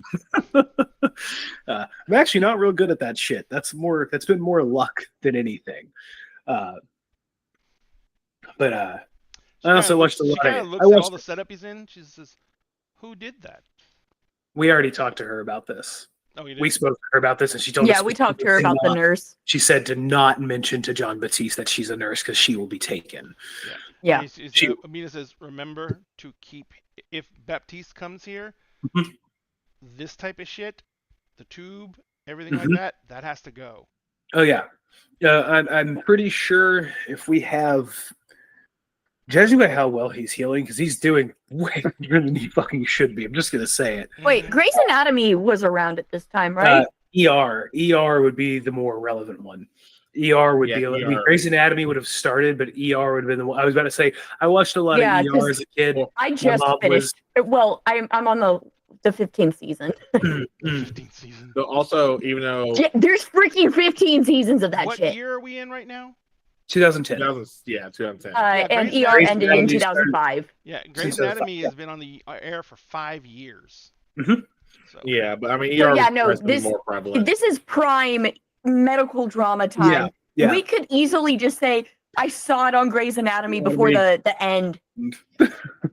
I watched a lot of ER as a kid, but he's healing pretty quickly. If we have a week, he'll probably be good enough to remove that at that point. I'll confer with our local doctor, but I'm just saying you might want to talk to them and see if there's anything they can do for him that will be basically a doofer until we can get through Baptiste. Yeah. Well, he said that ain't going to be in the next couple of days. When he goes on a hunt, how long does he usually take? It depends on how easily he finds them. And if he comes across a big score, like if he hits one of the supply trains, then he will come back right away. If he just hits some of their patrols and it's a running fight, then he's not going to be as quick to give up. Well, then... And he'll probably want something for his trouble, so he's going to look for a supply train more than anything else. Well, then let's hope he doesn't find one quickly. If we can get a couple days out of this, he will hopefully be good enough to move, if nothing else. And if we can help it, we leave him in the room. Say, you know what? It's our issue. He's not doing great. We're just trying to see if he makes it. We're just hoping that he makes it. Let's just do our best not to mention him at all. Yeah, I would like to keep him here. That's where he needs to stay. Oh no, I'm not worried about that. I'm just saying, don't even mention that you have severely wounded people. Oh no. I mean, if it were to come to someone searched all the houses for everyone in the area, that would be the explanation I'd best give. Well, like I said, Jason's taking care of the heavy stuff, handling John Baptiste. I'm just here to make sure that you guys don't do anything crazy and that your people can handle themselves, i.e., don't try anything with any of us, don't try and get revenge, etc., etc. I know that the two people who got offed were the 3 people who got offed were part of this community, definitely. And it is obvious that someone would want payback. Clearly. But it's also obvious. Well, if it comes down to that, we'll end up shooting them. That's your choice. What I'm trying to say is, if it comes down to that, your people are not fighters. No, they're not. Which I've explained to them pretty thoroughly, and it seems to have gotten through to most of them. The stragglers, hopefully we can, in the new light of day, in this new dawn of the dead, maybe... Roll credits! His face. I've got so many more. Hey, I still nailed The Walking Dead. So you did. That's it. I told you before this game ever started that the moment you broke the seal of self-referentiation, I was going to throw every zombie title that I could into this game. That's perfectly fine. I'm now 2 for 2 on episodes. I did Land of the Dead last time, Dawn of the Dead this time. back to where I was. Hopefully, in the cold light of day, people may have calmed down a little bit. That adrenaline's died down.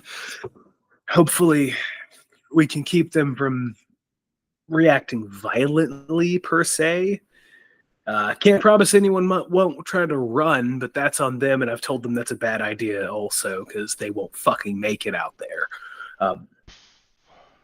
But there's only been one or two that I'd be concerned about running right now. So if they do, they do. If they don't, they don't. I'm going to do my best to make sure everyone stays put. Cooler heads prevail. We've got other people, because I'm a new member here. I got here 4 days ago now. I shouldn't have any sway here, but they seem to listen to me. I'm trying to get those who have been here longer to talk to their community, people with more impact. And so far, they seem to be working. So they seem to be on the same page as we are currently. Hopefully, we can stay that way. That's the hope. We all know what the situation is if it doesn't.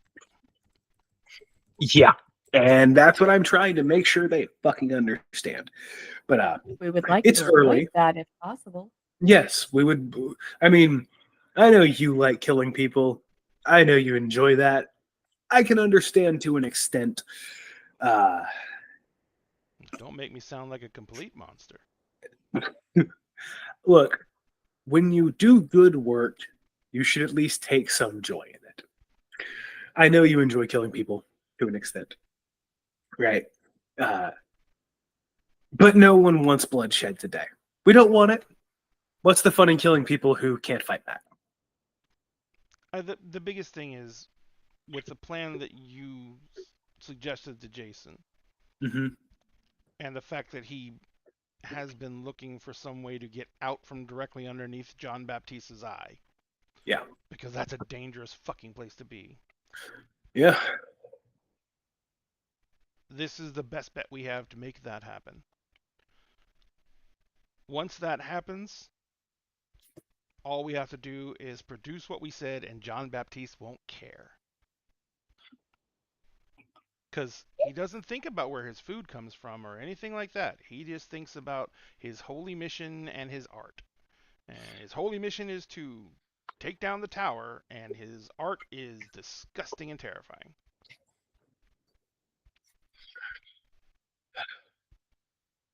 So, this world has really... If you're going to say this world has fucked people up... No.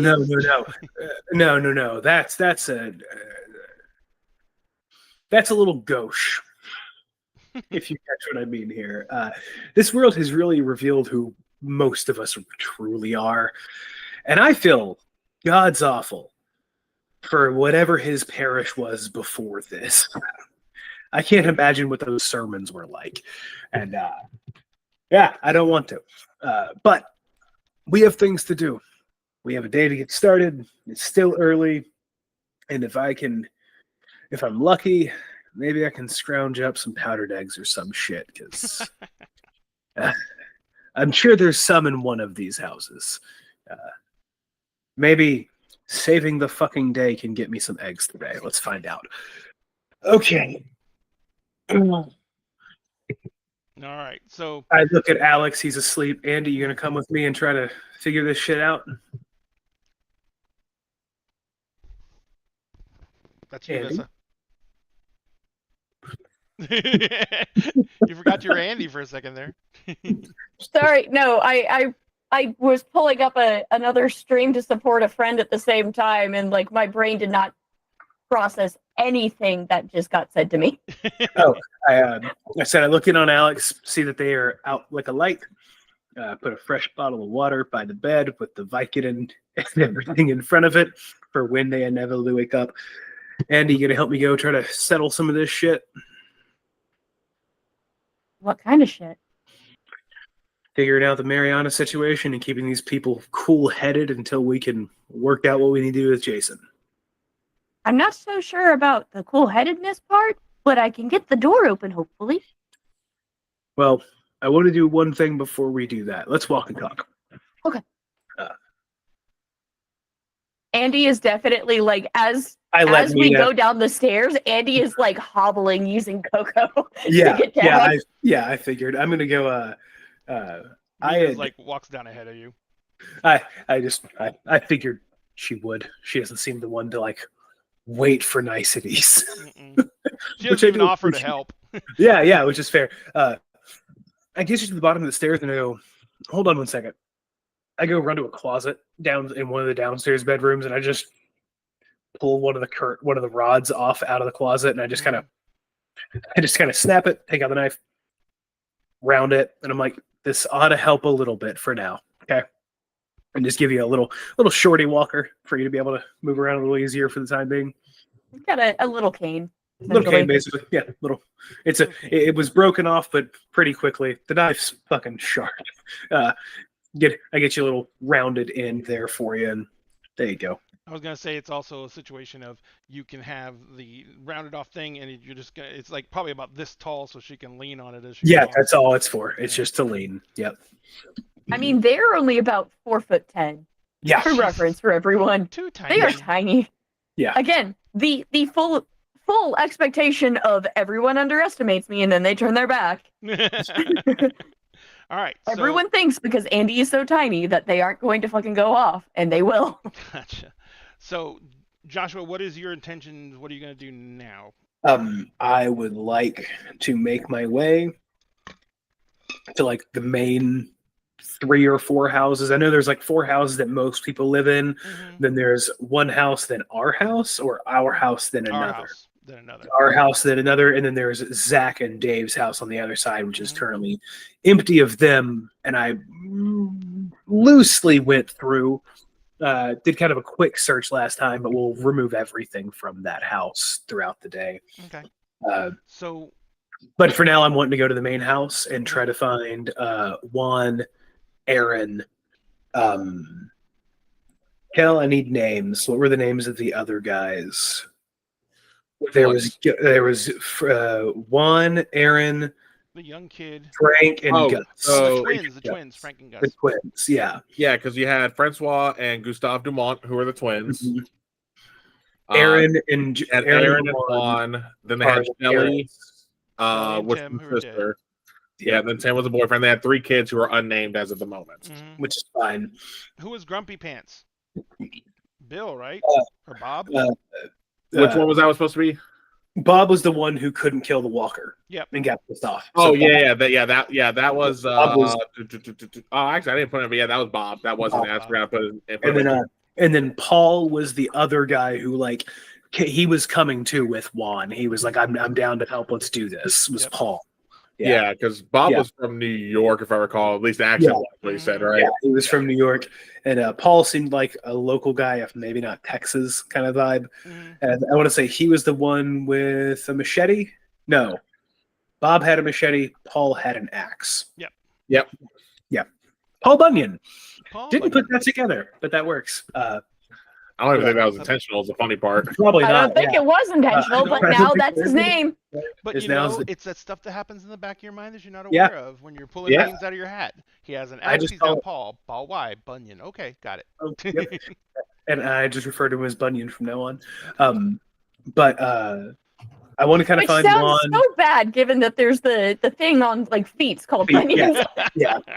He's gonna. I want to find Aaron and Juan first. And kind of meet up with them and have a conversation about Mariana. What was the crazy girl, the crazy woman that was yeah. What was the one who was going to shoot me in the face? Yeah, the one who was threatening to shoot you. I think it was like Tammy, something like that. Yeah, because Bob. It was Tammy. Yeah. Yeah, because Bob was the one who was like threatening you as well, but Paul was the one like, hey, let's calm this down a little bit. Yeah. And then Tammy was the one who was like just ready to. She was losing her shit. Yeah, she's ready to shoot me. Thankfully, I was able to get the gun from her. Oh yeah, no, that was the only thing that kept her from getting shot. Yeah, the one time I rolled really well without mess ups. Hey, you needed it. Oh my God. All right, so this is what we're gonna do. Since you're gonna go talk to Mariana, and that's probably gonna That's be a gonna thing. we're gonna do We're well. gonna- Do We're going to take a then. break for 10 Yeah. minutes and allow us to get drinks and stuff like that. Ladies and gentlemen, thank you very much for being with us. We hope you're back when we get back in about 10 minutes. We're going to go take care of some things for ourselves to make ourselves more comfortable. You guys do the same. Get up, walk around, drink some water. Please, thank you for being here, but take care of yourselves too. We'll see you in 10 minutes.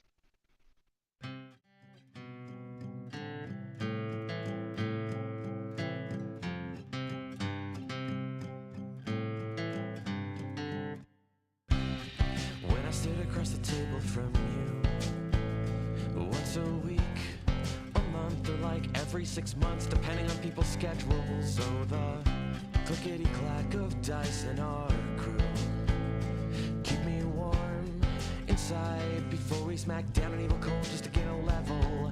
And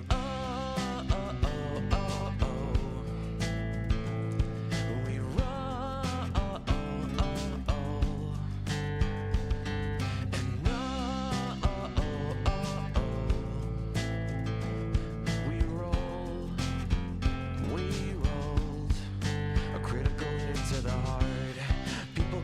Forget how to play, but not us, no. We laugh due to a dad joke or innuendo. Probably it's how every adventure that we create is our own cinematic universe, and it ties us together, and we will never forget.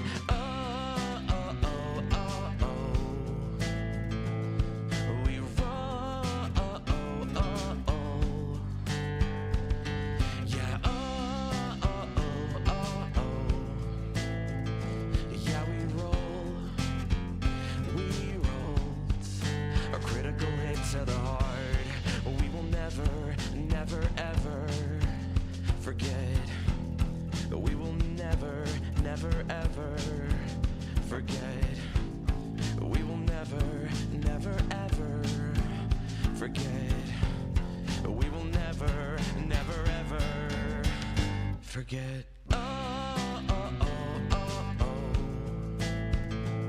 We roll. And yeah, we roll. We roll. Yeah, we rolled. We rolled. Yeah, we rolled. We rolled a critical hit to the heart.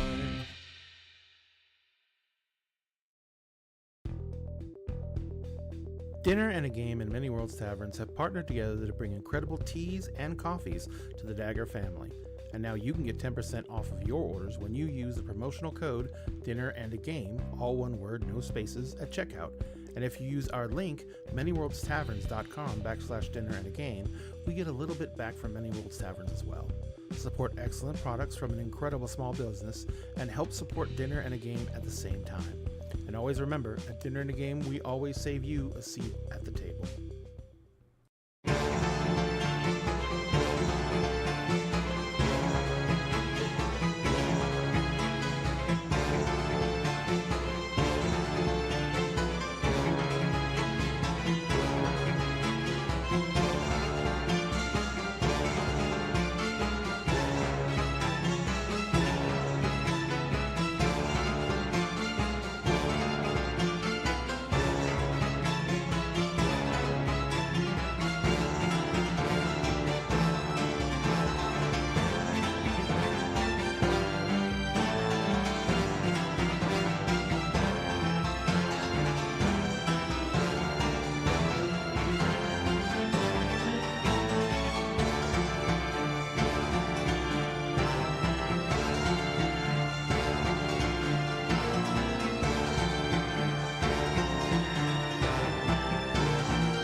sit across the table from you. Once a week, a month, or like every 6 months, depending on people's schedules. So the clickety-clack of dice in our crew keep me warm inside before we smack down an evil cold just to gain a level. And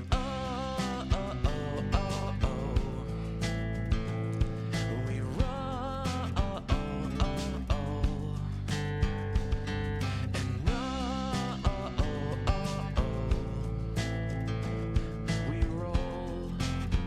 And we rolled a critical hit to the heart. People grow up, forget how to play, but not us, no. We laugh due to a dad joke or innuendo. Probably it's how every adventure that we create is our own cinematic universe, and it ties us together, and we will never forget.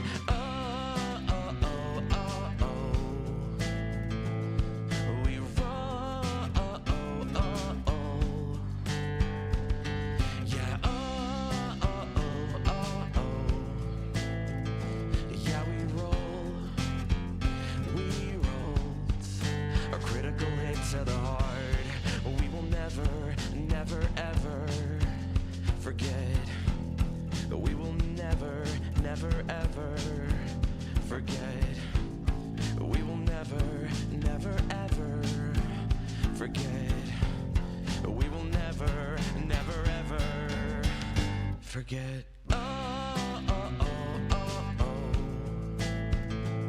We roll. And yeah, we roll. We roll. Yeah, we rolled. We rolled.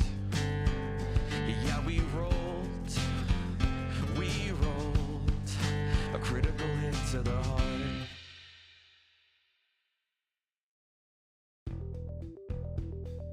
Dinner and a Game and Many Worlds Taverns have partnered together to bring incredible teas and coffees to the Dagger family. And now you can get 10% off of your orders when you use the promotional code Dinner and a Game, all one word, no spaces, at checkout. And if you use our link, manyworldstaverns.com/dinner and a game, we get a little bit back from Many Worlds Taverns as well. Support excellent products from an incredible small business and help support Dinner and a Game at the same time. And always remember, at Dinner and a Game, we always save you a seat at the table.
free 6 months depending on people's schedules. Oh, the clickety-clack of dice in our crew keep me warm inside before we smack down an evil cold just to gain a level. And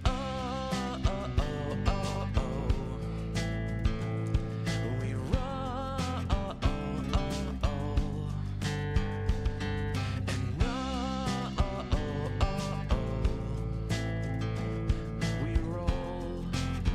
And we rolled a critical hit to the heart.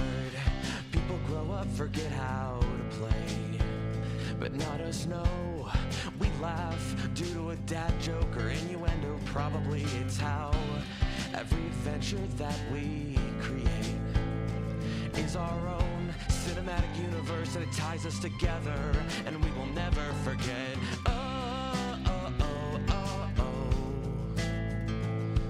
We roll. Yeah. Yeah, we roll. We rolled a critical hit to the heart. We will never, never, ever forget. We will never, never, ever forget. We will never, never, ever forget. We will never, never, ever forget.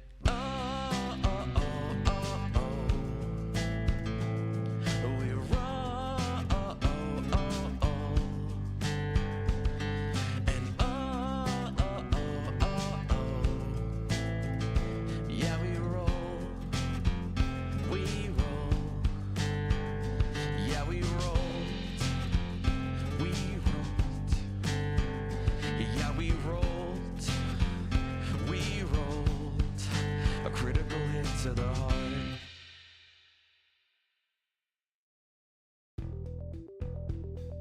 Dinner and a Game and Many Worlds Taverns have partnered together to bring incredible teas and coffees to the Dagger family. And now you can get 10% off of your orders when you use the promotional code Dinner and a Game, all one word, no spaces, at checkout. And if you use our link, manyworldstaverns.com/dinner and a game, we get a little bit back from Many Worlds Taverns as well. Support excellent products from an incredible small business and help support Dinner and a Game at the same time.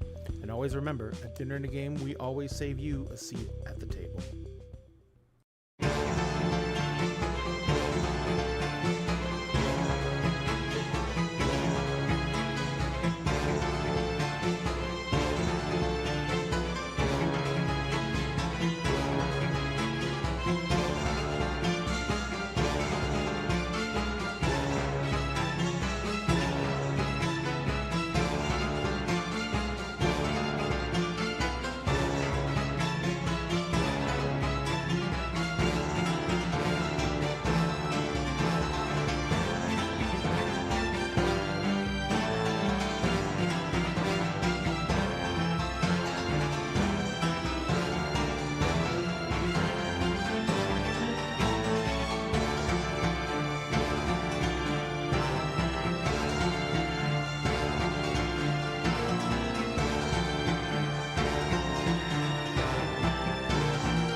across the table from you.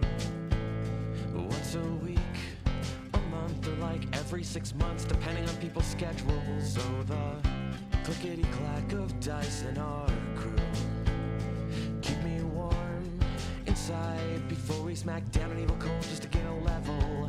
And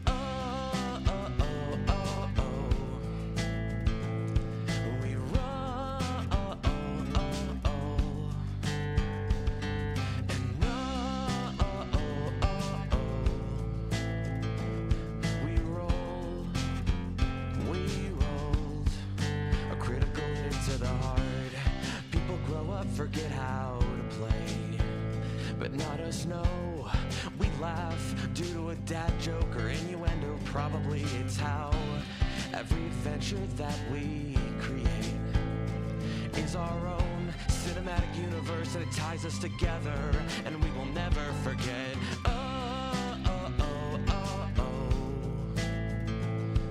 We roll. Yeah. Yeah, we rolled a critical hit to the heart. We will never, ever forget. We will never, ever forget. We will never, ever forget. We will never, ever forget.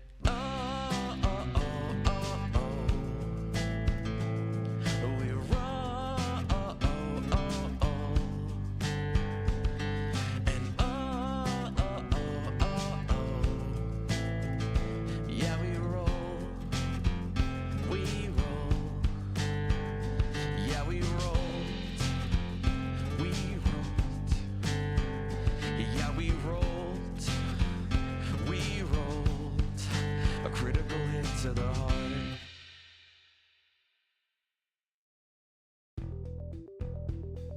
Dinner and a Game and Many Worlds Taverns have partnered together to bring incredible teas and coffees to the Dagger family. And now you can get 10% off of your orders when you use the promotional code Dinner and a Game, all one word, no spaces, at checkout.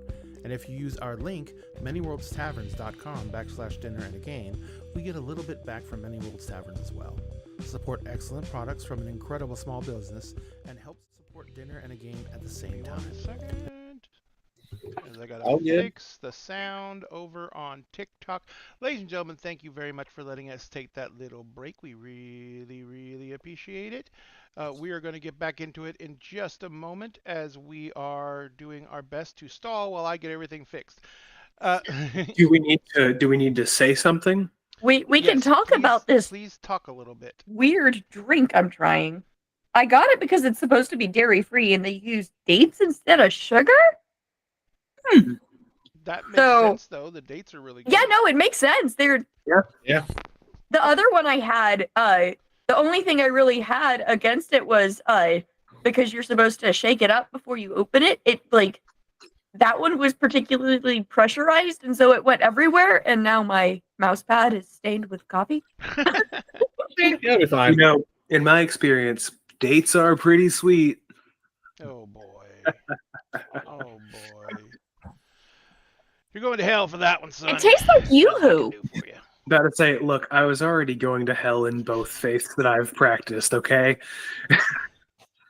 One of them Yeah, is it good. tastes like a modified Yoo-hoo. Because this one's supposed to be the mocha.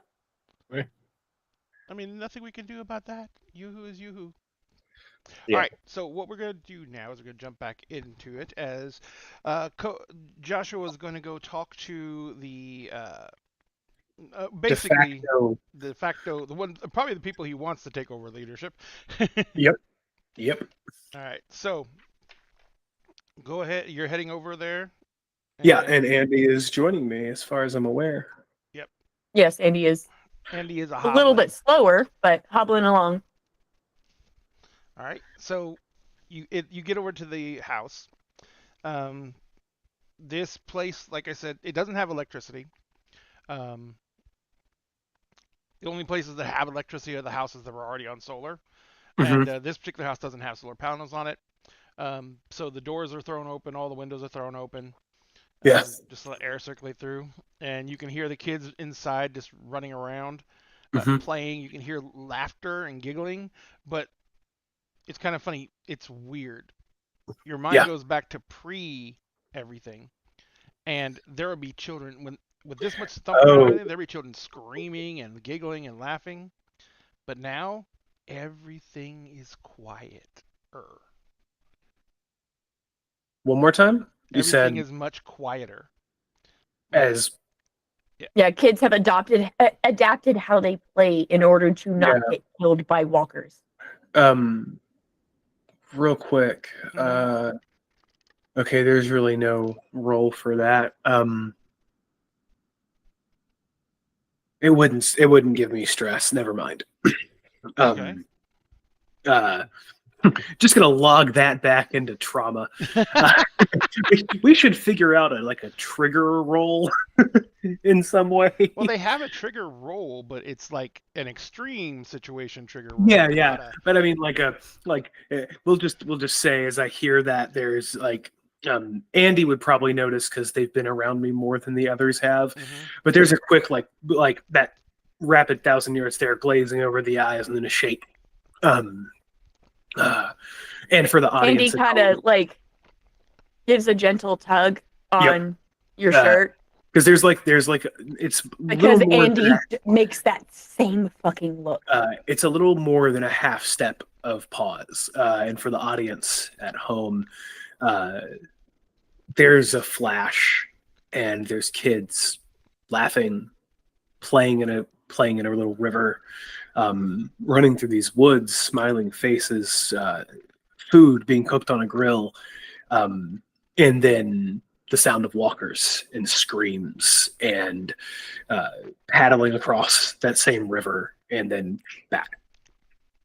All right. So as you come walking up the steps to the front porch, you see what's her name again? Erin. You see Erin. She's kind of walking through the living room, and she's saying, and she's like, "If anyone breaks anything, I'm not fixing it." And she turns around, and she sees you guys through the open front door, and she says, and she kind of looks at you, and she was smiling, and you see that her smile kind of just drops. And she's looking at you, and she says, "What do you need?" Little good news, little bad news. Just if I wanted to talk to you and Juan, kind of cover some bases here and let you know what's going on. After everything happening yesterday, get whoever you think needs to know information right away. Probably you, Juan, Paul, Bob, Tammy. There's some conversation and decision that needs to be made sooner rather than later. And I think I know where everyone stands, but I want to have everyone. Rogue, are you fucking kidding me? Sorry. When you were gone, Rogue was all over your computer. Oh, I know. She likes being up high. Makes her feel tall. I was making jokes about it. There's a decision that needs to be made sooner rather than later. There's some stuff that's going to be happening in the near future. And if we can get ahead of some stuff, we'll be in a better position. And I need to know, we need to talk now and see who's on the same page and who wants to do what. And Erin's kind of looking at you like her face is really placid, like no expression. Yeah. But the voice that comes out of her, you can hear the growl. Yeah, of course. And she's just like, so you're finally willing to tell us something, is what you're saying. I didn't know a lot. That conversation that I had with him, I told the group everything that I knew up until that point, what their plans were, why they were here, and how we can work with them to survive. I now have more information, stuff that I was not privy to until after I was nearly blown the fuck up yesterday, because that changed shit. That changed some shit a little bit. So, I now have more information, and we can discuss how we move forward from here. But I want the people who are from here, people who have been here for longer than 4 days, to make this decision. I can't make it for y'all. I'm not y'all's leader. I'm just trying to act as some kind of bridge between these people that came in and this community that has helped me, a community of people that I like. And and I would like to see prosper. Trying to act as a bridge here. She's still placid look on her face. Of course. And you hear her like take in a very deep breath, and suddenly you see Juan just pop into the hallway. Mm-hmm. And he comes over to her. He's like walks over real quickly, and he's like, "Why don't you go finish making the sandwiches for the kids, and I'll talk to them." And she just like spins on a heel, and she stomps down the hallway towards the kitchen. And the fact she didn't slap me surprises me. Juan looks at you and turns on, looks at you, and he says, "She's had time to process." I figured as much. And she it didn't. I don't think it really dawned on any of us that those people killed her daughter. Yeah.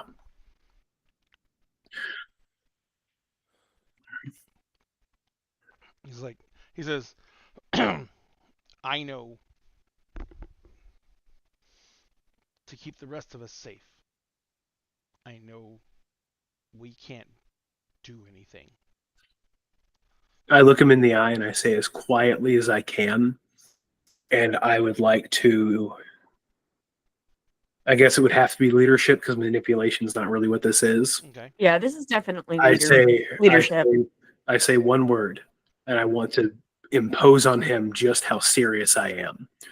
Up to this point, I've been relaxed, not smiling, but not, grimacing, just very much being as casual as I can, trying to keep up a face for the kids kind of vibe. Mm-hmm. And I look him dead in the face, and I want to put as much ferocity into this as I did to that boy that I mean mugged to death. Mm-hmm. I say one word. Yet.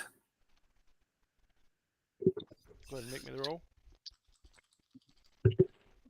That is one success on my stress. And my manipulation is a 5. Or my leadership's a 4, sorry.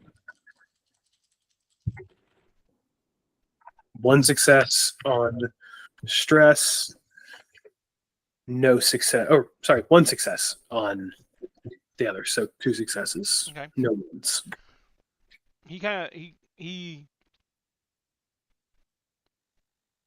What I'm trying to convey very specifically with that one word, the look that I want, is for him to understand that I don't plan on letting these people get away with this, and we will kill them all. And I'm hoping to convey that with that one word. I'm hoping he connects to that. He kind of looks at you and he's like, he looks like he just heard something that both terrified him and I guess gave him happy vibes. Invigoration. Yeah. It kind of revitalized them a little bit. Okay. He says, and then he looks at you and he says, So it was, fuck yeah. Oh, fuck. yeah. It was more like, oh, fuck, than fuck yeah. Because he looks at you and he says, 3 kids. Whatever you fucking do better be 100% foolproof. They won't be here when it happens. Your kids. I've got a plan for that too. Like she said, it's nice of you to tell us something. I couldn't really say much yesterday because I didn't know where we stood, and I didn't know how many ears were on us yesterday. I now know what they're doing. They're not worried about y'all.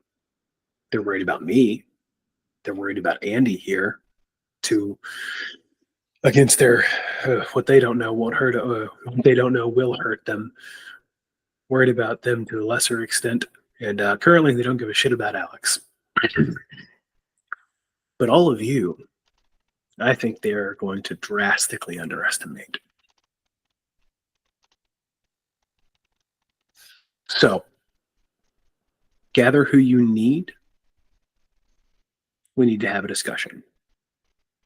I've already told them we're going to have this discussion, so don't need to be secretive about it.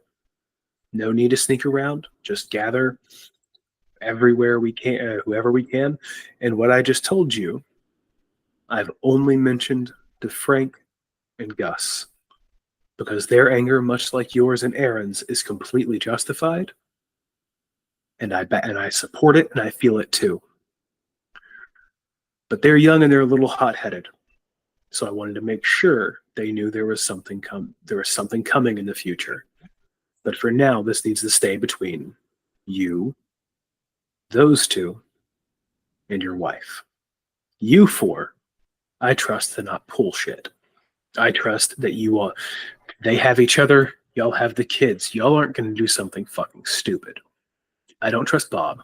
I don't trust Paul. I don't trust Tammy. I don't trust any of the others here. I don't know them well enough. I haven't got off a rocker. I hate to be so cold about Tammy's this. gonna get herself fucking killed. Is what she's gonna do. It's what I was about to say. Now here's the thing. It has been explained to me that if anyone tries anything, they will kill that person. Understandably, you know who these people are. But those who are here aren't the same type that you find in downtown. They're not the same that are in the inner circle of John Baptiste. They don't want to have to kill any more than they have to. It's a waste of time, energy, and resources to do that. So if one person makes a mistake, hopefully it doesn't backfire on everyone else. But that's what we need to discuss. He says there's one thing I need to ask. Yes. You said resources. We're the resources, aren't we? Little column A, column B. Ammo's a resource. Energy's a resource. All of those things are a resource. People are resources too. But Jason seems like a pragmatic individual. Jason's the guy in the mask that you would have seen walking down the street with the little wagon. That guy. Mm-hmm. He seems pragmatic. He's not like John Baptiste. He just wants to grow food, to survive, to be more comfortable. It's what he wants. And this won't be just y'all working. They'll be working too. This is going to be a collaborative situation. And from what I've seen of the others that were in his group, most of them don't seem too far off their rocker. They've had to live within the wings of John Baptiste, so they're not exactly 100% there, but they don't look like they are up for random violence for no reason. He says, all right. Here's my last, I guess, question. What exactly are we going to do after we kill them? Because if we do what you say, we're going to have to run. We'll have a minute to do that. John Baptiste, if we can manage to kill all of them, which shouldn't be too many, realistically. This isn't a huge working force they're sending out here. If they feel they need more, they'll get more. But we will have to run. But John Baptiste won't be watching this place like a hawk. This is a side project for him. This isn't a main focus. If we can kill all of them, we should have a number of days to be able to leave here. And probably, I think, best bet, we burn the place down as we go. I feel like that would be the best bet to get out. He kind of just looks around at But the house that's they're in. but that's step 2. Yeah, he's gonna look We're at the house not. they're in. He's like, he just shakes his head and he's like, we haven't been out there except for the very beginning. He says, I don't think we're gonna find much better than this place. Well, right now, there's a lot of places that would be better than this place, somewhere far away from New Orleans. Because I'll tell you, I've covered. And Andy and Juan see me run some quick math in my head. 500 plus miles since this all began. 150-ish of that before I arrived here by myself on foot. This place right here, this community, may seem nice, but this city's fucking insane. Most places aren't this fucking crazy. There are other places to be. There are likely other communities like this that if they aren't currently inhabited, maybe we could join up with. Were you gonna say something, Liz? Yeah. You know, 28 weeks later, and we have to deal with all this bullshit. You beat me to it. Fuck you. I literally have my list pulled up over here, and I was waiting to work that one in. We said it was 6 months after the fact. Yeah. 28 weeks is Yep. 6.5 months. Yep. I think you're. Actually, no, you're about spot on there, kid. No, I literally just plugged it into fucking Google. It says, I put how long is 28 weeks in months, and it pulled up its little thing, and it says 28 weeks, and it says months 6.44383 months. What I'm saying is that you're about spot on to the initial day of the outbreak. To like the first rising of the dead was about 2 weeks before everything fell apart. So yeah, no, you're pretty spot on, kid. So anyway, God, that's bad. So yeah, he looks at you and he says, just let's handle this first. Yes. He says, I'm going to go see if I can get her rational, and then I'll go let everybody know. Okay. There's some stuff that needs to just get taken care of in general today. Dave passed last night as well. He had turned, they put him down. An act of mercy, realistically. Zach is gone, so we need to go gather whatever is left in their house, bring it here to consolidate, get people what they need. Just, there's pragmatic things we have to do today. So, how long do you think you need to get everybody together? 20 minutes, an hour? What do you need? Give me an hour just to be safe. Okay. I don't know how long it's going to take me to make sure she's okay to stay here with the kids. That's fine. I trust you to iterate everything to her clearly. And I want to say I didn't get to really emphasize this yesterday. I'm sorry. I'm truly, deeply sorry. I don't have biological children of my own, but I have a little girl out there that I care about more than most anything in the world. And I know that I would burn the fucking world down if she was hurt, if she was killed. Yeah, And I want to give you an opportunity. Yeah. He looks at you and he looks over his shoulder towards the kitchen where you can hear her like opening jars and stuff like that. And he says,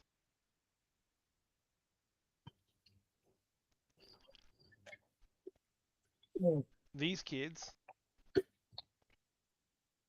they're our kids now. Yeah. But Shelly was her actual sister. I know. So That was the last person she had left.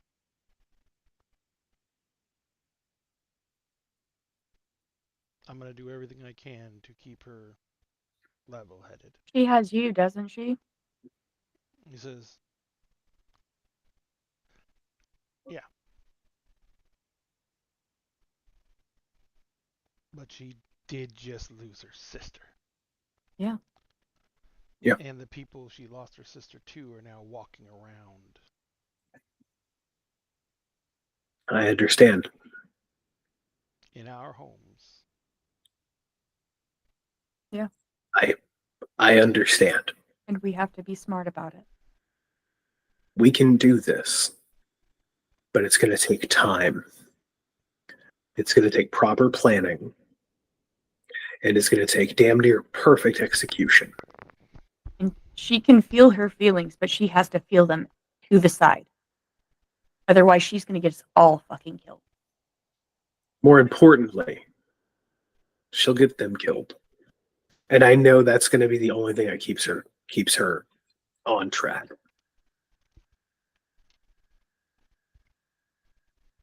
He's like, all right.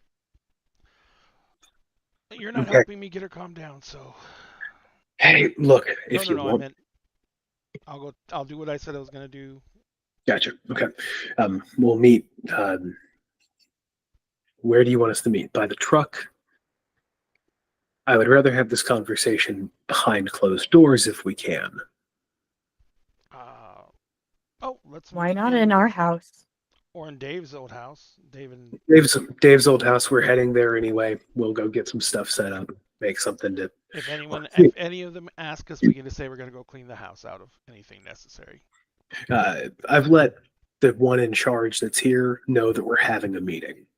That we're having as far as I've portrayed it to her, a come to Jesus talk is how I'm putting it to them. But there will be more discussed there than just that. As far as taking them out, that is a conversation for another time.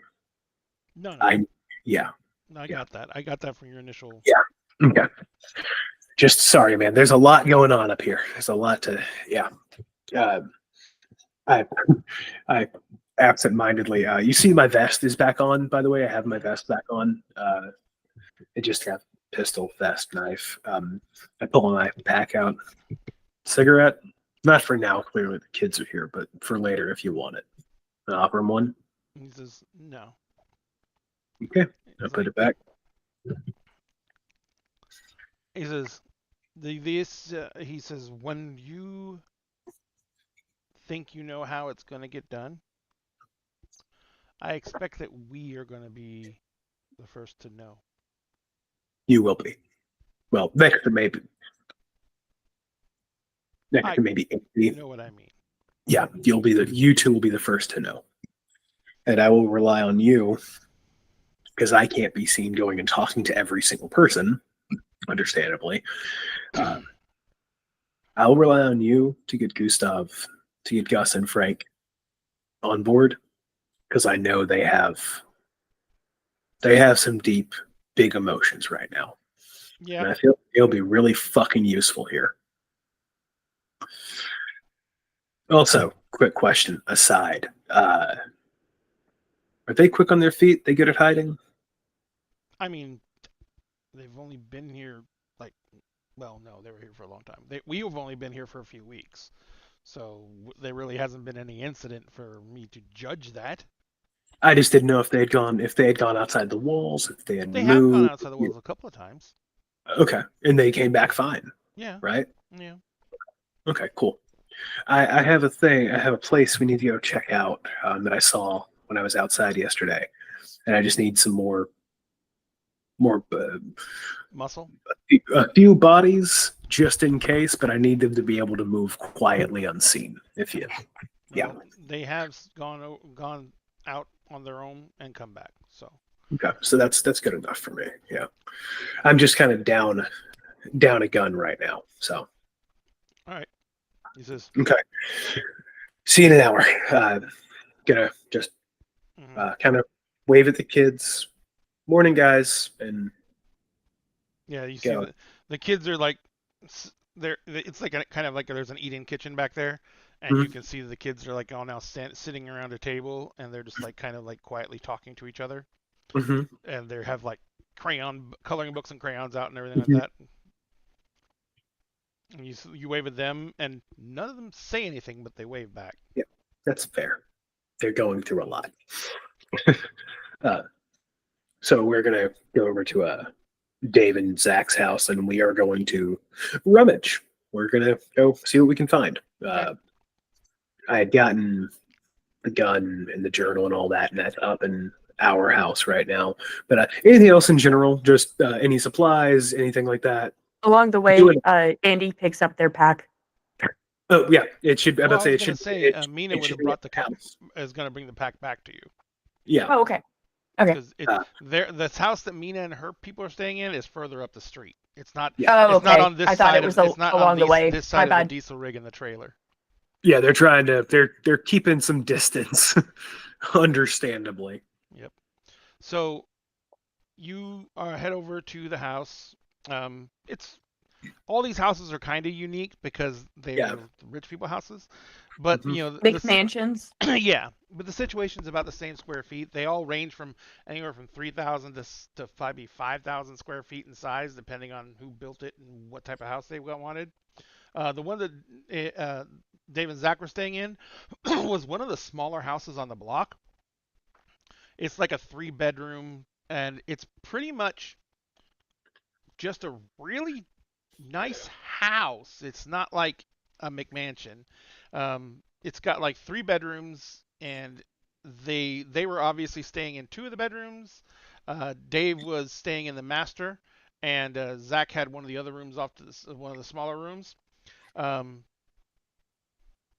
They did not. So it was the house that started the neighborhood, most likely. Yeah, it did not have a lot of stuff in the house per se. Zach had a lot of, Zach had more clothes and stuff like that up in his room.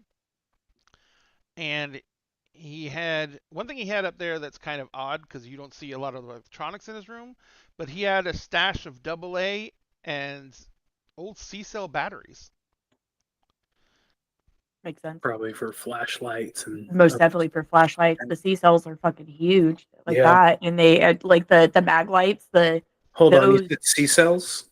Mm-hmm. I want to do a deep scout check right now.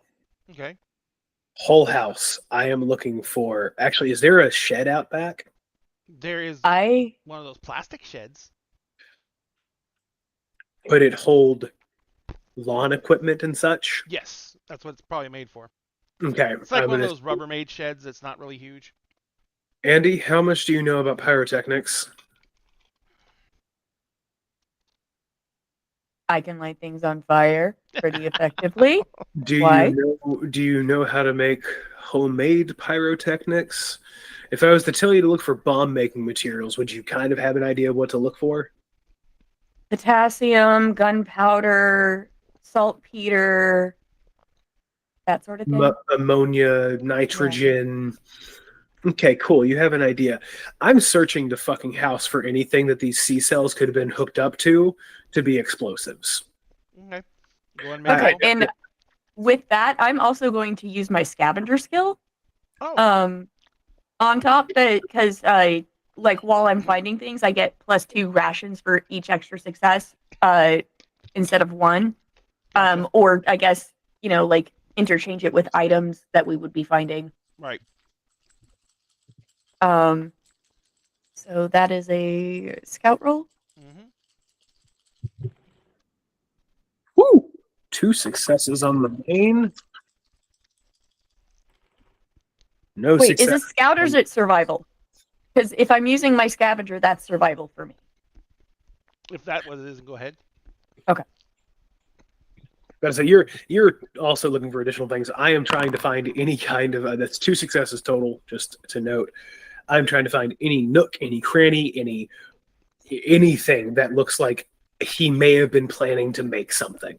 Mm-hmm. Because C-cell batteries click a certain part of my brain. I also got 2 successes. Okay.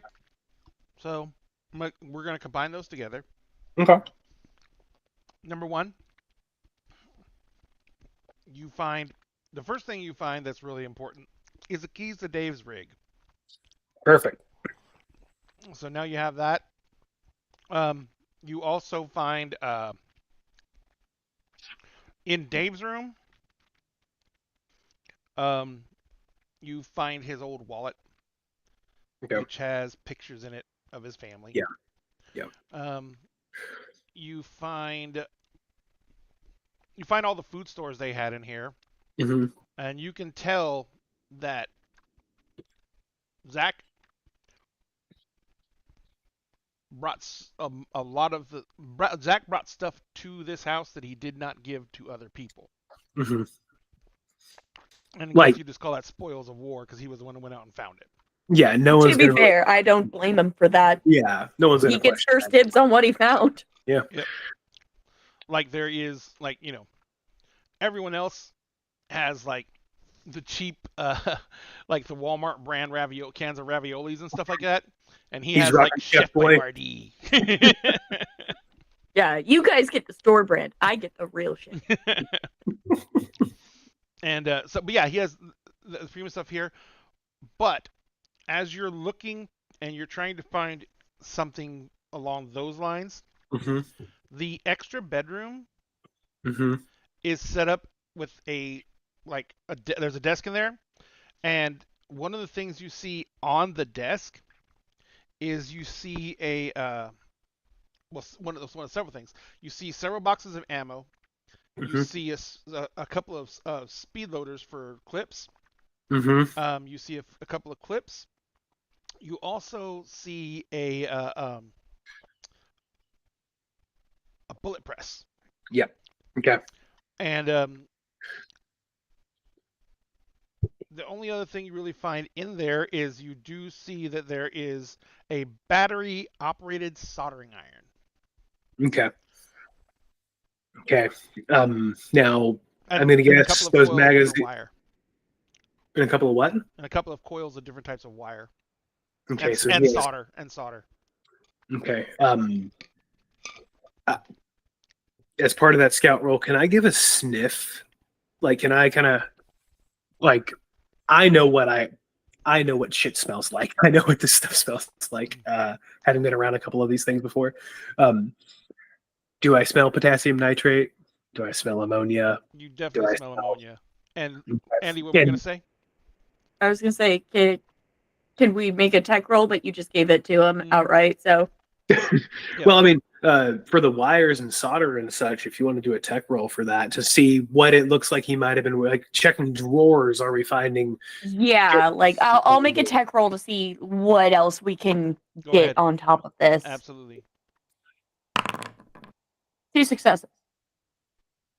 So, one thing you notice right away is the stuff that he is working on is not anything that would run a big current. Yep, just a quick. And it's stuff that is, oh, you do find one thing.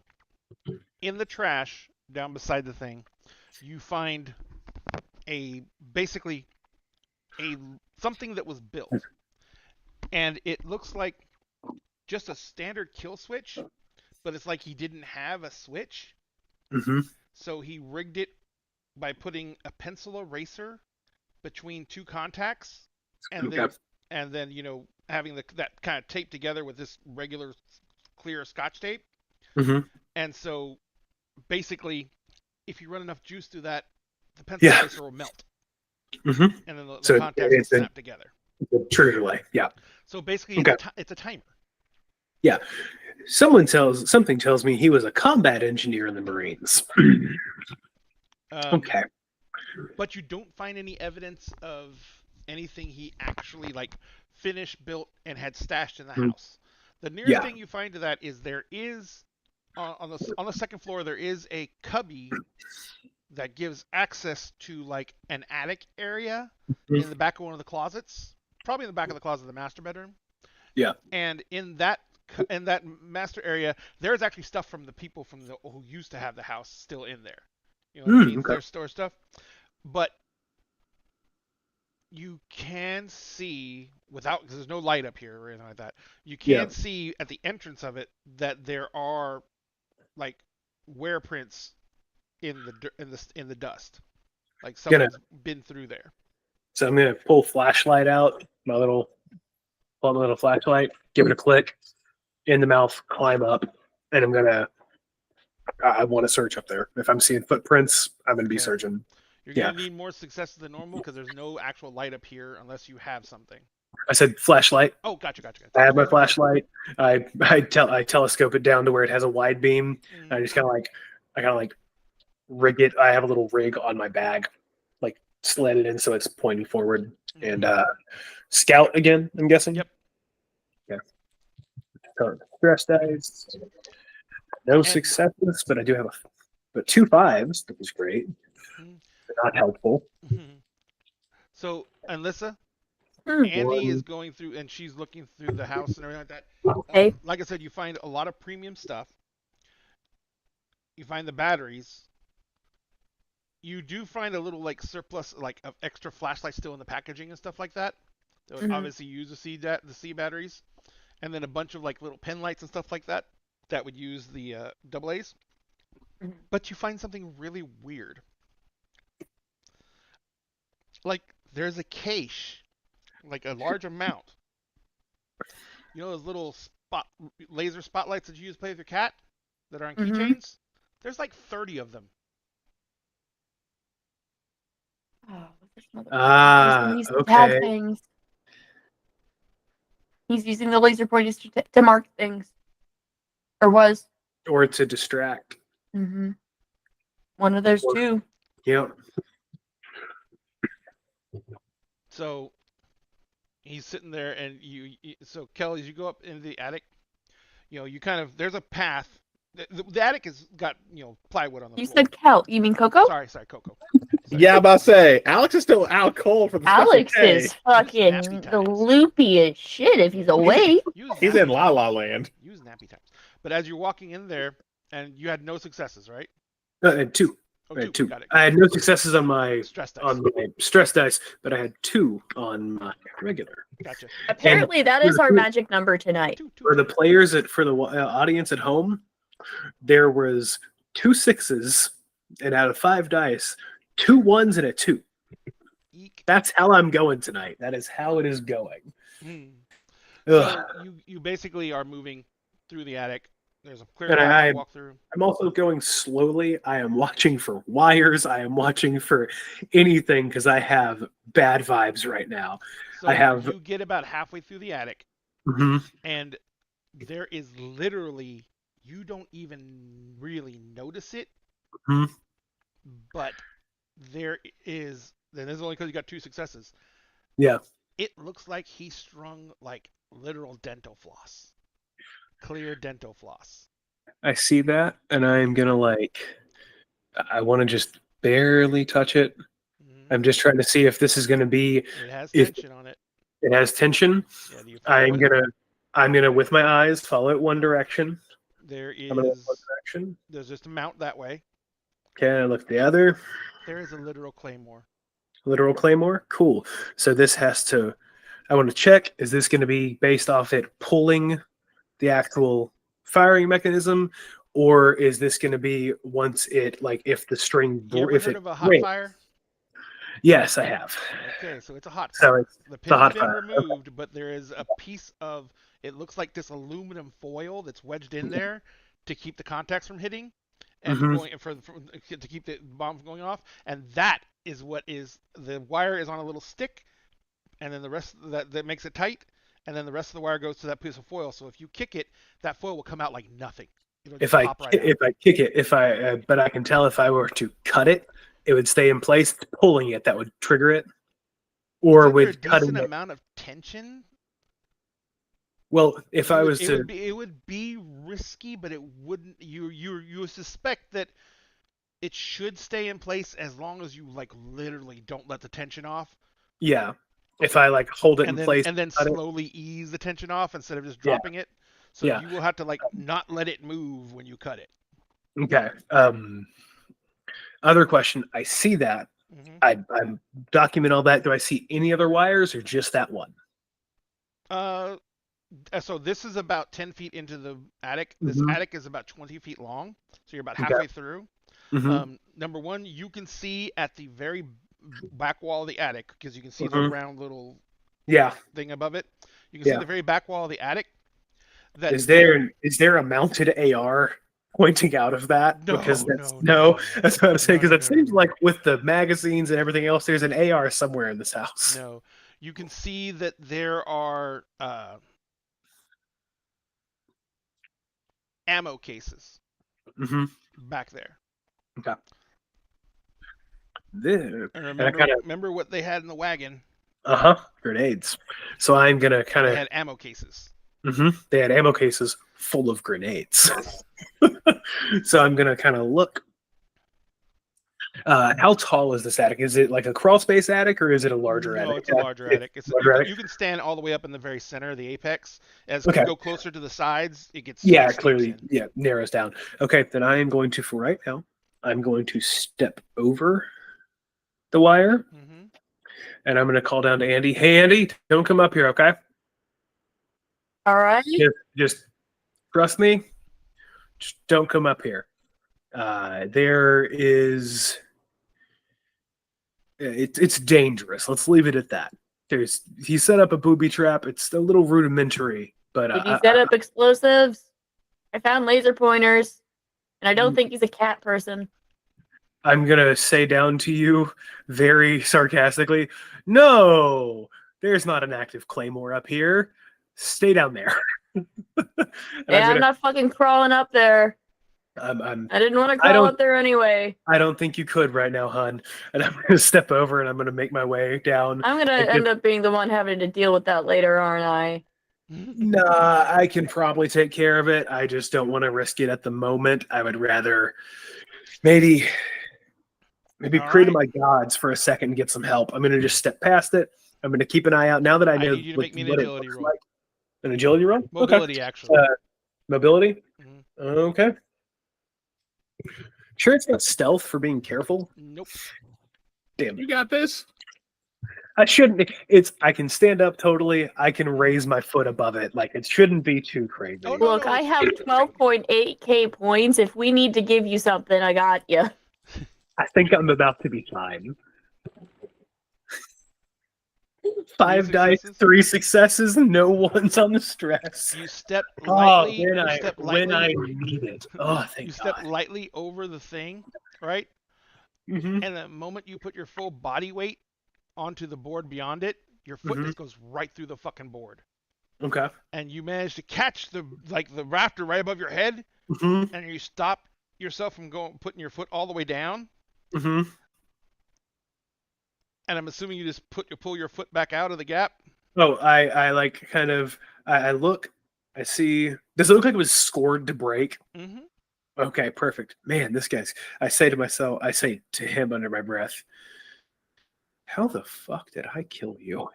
I turned my ankle. I heard the crash, bang, boom, and I went. Yeah, you heard. I'm the one who has to go up there next time, aren't I? Nah, I'll be fine. It's fine. I'm good. I turned my ankle to the. You sure? To the side, it sounds like you fell through the foot floor. out. I didn't. You would have known if I fell through the floor. He would have come through a ceiling somewhere. I would have come up, probably right above them with where I'm at. I could be right above them. I give you like a wrecking ball. God. I'm gonna pull my foot out slowly, like make sure I'm actually gonna like hold my body weight up a little bit, and I'm gonna like use my other foot to make sure the board doesn't come with me. Mm-hmm. Pull my foot out real gingerly, and I'm gonna kind of just do the little thing, and then like gingerly put a little pressure on the boards just past it, making sure nothing else is scored and ready for me to go through. And do I find a spot where it's not too bad? The boards actually, you can, as you're going through it, because you're now looking for it and everything like that. Yeah. It's like there's a pattern on the floor that's been supposed to break through. And you literally are playing hopscotch. Okay, that's fine. I just wanted to make sure I didn't accidentally step through and. But it is rather brilliant to score the boards right past the big nasty. Yeah, it's very smart because most people can are. still trigger the big nasty when you go through. Yeah, when you go through, you might hit it, or the board might pop up and hit it, which I'm very happy that I just went through and didn't yank my foot out real quick, which was the thought of being like, okay. So I keep track of that.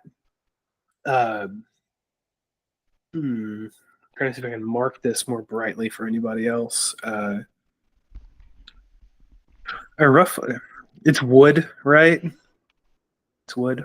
Yeah, if you just carry, the funniest thing in the world is if you just carry a thing of women's lipstick, you can just do it that. Yeah, well, I have Sharpies on me, is what I was going to say. I have like those Milwaukee grade Sharpies that can write through anything, and so I'm just going to put an X over each one where the scoring is, so people can follow the path if they come up here. Got it. So you basically mark them as you find them. Mm-hmm. You do notice that this is like the center path down. There's like stuff piled up on either side. Yeah. There are boxes and stuff like that for the people who lived here. You can see like Christmas decorations. Yeah. And so you go down the center path, and at the back wall, there are 4 ammo cases. They're all closed. I'm looking for anything attached to them. Okay. There is nothing visibly attached to them. Okay. I am going to very gingerly put pressure on top of the lid. I'm going to gingerly release the latch and keeping pressure real slow. Like I'm just going to flashlight in, lift the lid ever so slightly just to see if there's a trigger or anything like that. A trigger or anything like that. Yeah. Doesn't seem to be. Does it seem to be? Nope. I don't like that phrasing. I know that. I'm going to keep my hand on top of it. Is the circle loop is like the little circular vent? Like most of those are just they either like lock in or they're screwed in. This one locks in, and it's locks in, and it's got the little stick on the backside, so you can open the vent wider. Okay, I'm gonna think about yanking it off, but then realize that'll make a lot of people will notice that probably. Okay, I'm gonna look to my left and right. Where is is there any like old furniture up here or anything? Yeah, there's like an old rocking chair, and there's like old dresser, armoire, anything bigger? Roll a d6. Call it high or low. It's a 4. Okay, so there's basically like an old kid's dresser. Okay. What just happened while I had my headphones off for half a second? He was rolling high or low to see if there was something up there. I'm just looking for a piece of furniture that if this looks like it's about to trigger, I can just toss it and get behind. Just trying to be proactive here. Gotcha. Okay. I'm going to... Actually, what I'm going to do is I'm going to keep my hand on it.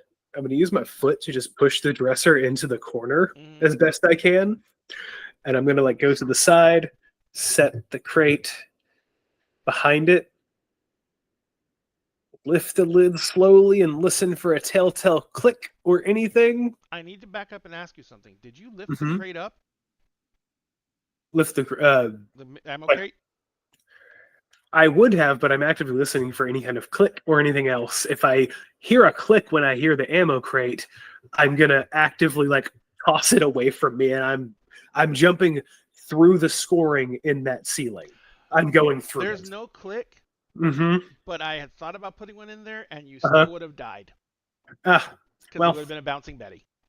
Oh, well, I mean, if I jumped through the floor, or if I jumped through the attic ceiling, I might have been okay. You might have been okay. Yeah. Because the bouncing Betty sprays sideways. So. Yeah. That's why I said if I had heard it, I'm tossing and I'm jumping through the floor. that would have been better than going through the dresser. Well, but anyway, no, there's nothing there. It's not trapped or anything like that. So. I am like mind you, I am drenched in sweat as this goes on. Andy, the little thing he went through, it wasn't in the roof. It was in a wall in the back of the closet. So you can literally be sitting at the other end, just looking Oh. for. Yeah, no, Andy's literally down there. Like Andy's at the bottom of the ladder for There's the no ladder. attic. There's the ladder. It walks in. Okay, it's a walk-in one. Okay. Yeah. Okay. So Okay. after you're done searching, you can just be sitting there watching this. Yeah, Andy's just like, Let's see how you this good goes. up there? I turn around and see Andy in the doorway, and you just see drenched in sweat, just like shirt sweated through, just kind of like, I think I am now. I had this image of a bouncing Betty coming out of all this and just wiping me out. Andy grabs a bottle of water Mhm. that they had found in the house and just kind of hands it. No, he's too Yeah, far away to yeah. hit it. He's 20 feet I'm away. gonna say, like I have, like I point out to you, hey, Oh, you can make I it didn't say down that here. they're actually actively handing. They're Right, but like they're, like, motioning reaching for out. it, but like I'll they were be, told I'll be, not to go further in, so they're just gonna I'll be stand there. fine for now. You can come in, but if you look about 10 feet forward, and I give them a very detailed expression of where it is. Actually, I think I would have like probably shifted something nearby to mark it very clearly, like pulled a shirt out of a box or something and You like could also marked. drawn a line underneath it on the thing Well, because it wasn't on the ground. It was like how tripwires work. Yeah, It's about yeah, a so foot up. it's like about a foot up. Okay. Well, I would have marked it higher so it would be easier to notice, like pulled out a piece of fabric or something and marked it before I started trying to move over. But you can move up to like that red T-shirt that's laid over that box right there. If you look, there's a tripwire there. You can get up to that far, but past there, I'd be careful. You can move over it, but follow the X's if you want to come over here. I'm the good X's. right now. Yeah, look, I get it. I'm just letting you know if you want to make the move, you can. Okay. So I'm Andy's just kind of standing there with the water, like they open it and start drinking it themselves now. I'm just kind of watching, like, Enjoy. So I figured out that these aren't trapped. There's no booby trap. I'm good. I start to I finally open the crate and look at it. What's in there? Ammo or grenades? There is metal pipes with the caps on either end, Perfect. and Okay. they are, Yeah, and, so and, pipe and bombs. they're 1/4-inch pipe, and they are stacked up. So that would be Quarter inch No, half or inch, half inch and a half quarter? Inch and a, is it Half inch and a quarter? inch? Inch and a quarter. Inch and a quarter. Yeah, It's in a quarter. yeah. Because Yeah. so they're stacked up, Mhm. and so there is 6 of them in the case. And the other case, same thing. Same thing. Other case, same thing. hmm Do they look like they are set up with wires or with fuses? They look like they are set. They're not set up at all. Okay, so there's no trigger element to. Well, are they? There is a hole with 2 wires coming out of one end, but they're not connected to any power source. They're not connected to anything. That was my okay. Real world knowledge. I'm gonna just I'm gonna check real quick. Are they sealed or are they just twisted shut? Twisted. Twisted? Yeah, no, they're twisted. They're twisted. Okay. The bottom one end's sealed. The Mhm. top of the wires come out. As a It's whole, twisted. yeah. Well, I'm gonna kind of turn it. Andy kind of has a shit-eating grin on their face right now. I hold one up and I show it to Andy and kind of wave it. This might be easier, and I say this a little quietly, but enough for you to hear it. It might be easier than I thought. And I'm gonna take a look. I'm gonna guess that where the wires are is glued shut, like has a sealant on it to keep anything from coming out. Okay, I'm gonna take the other end. I'm gonna just kind of check. Does it twist loose a little bit? Mm-hmm. I'm gonna just barely twist it. Smell? Is it gunpowder or something else? You smell iron. I smell iron. Ah, Okay. so this is probably a smoke bomb. Maybe not. If it's iron, I'm gonna twist it open, Okay. and I'm gonna just sprinkle a little into my hand. Does it look like a mixture of aluminum and iron, like rust?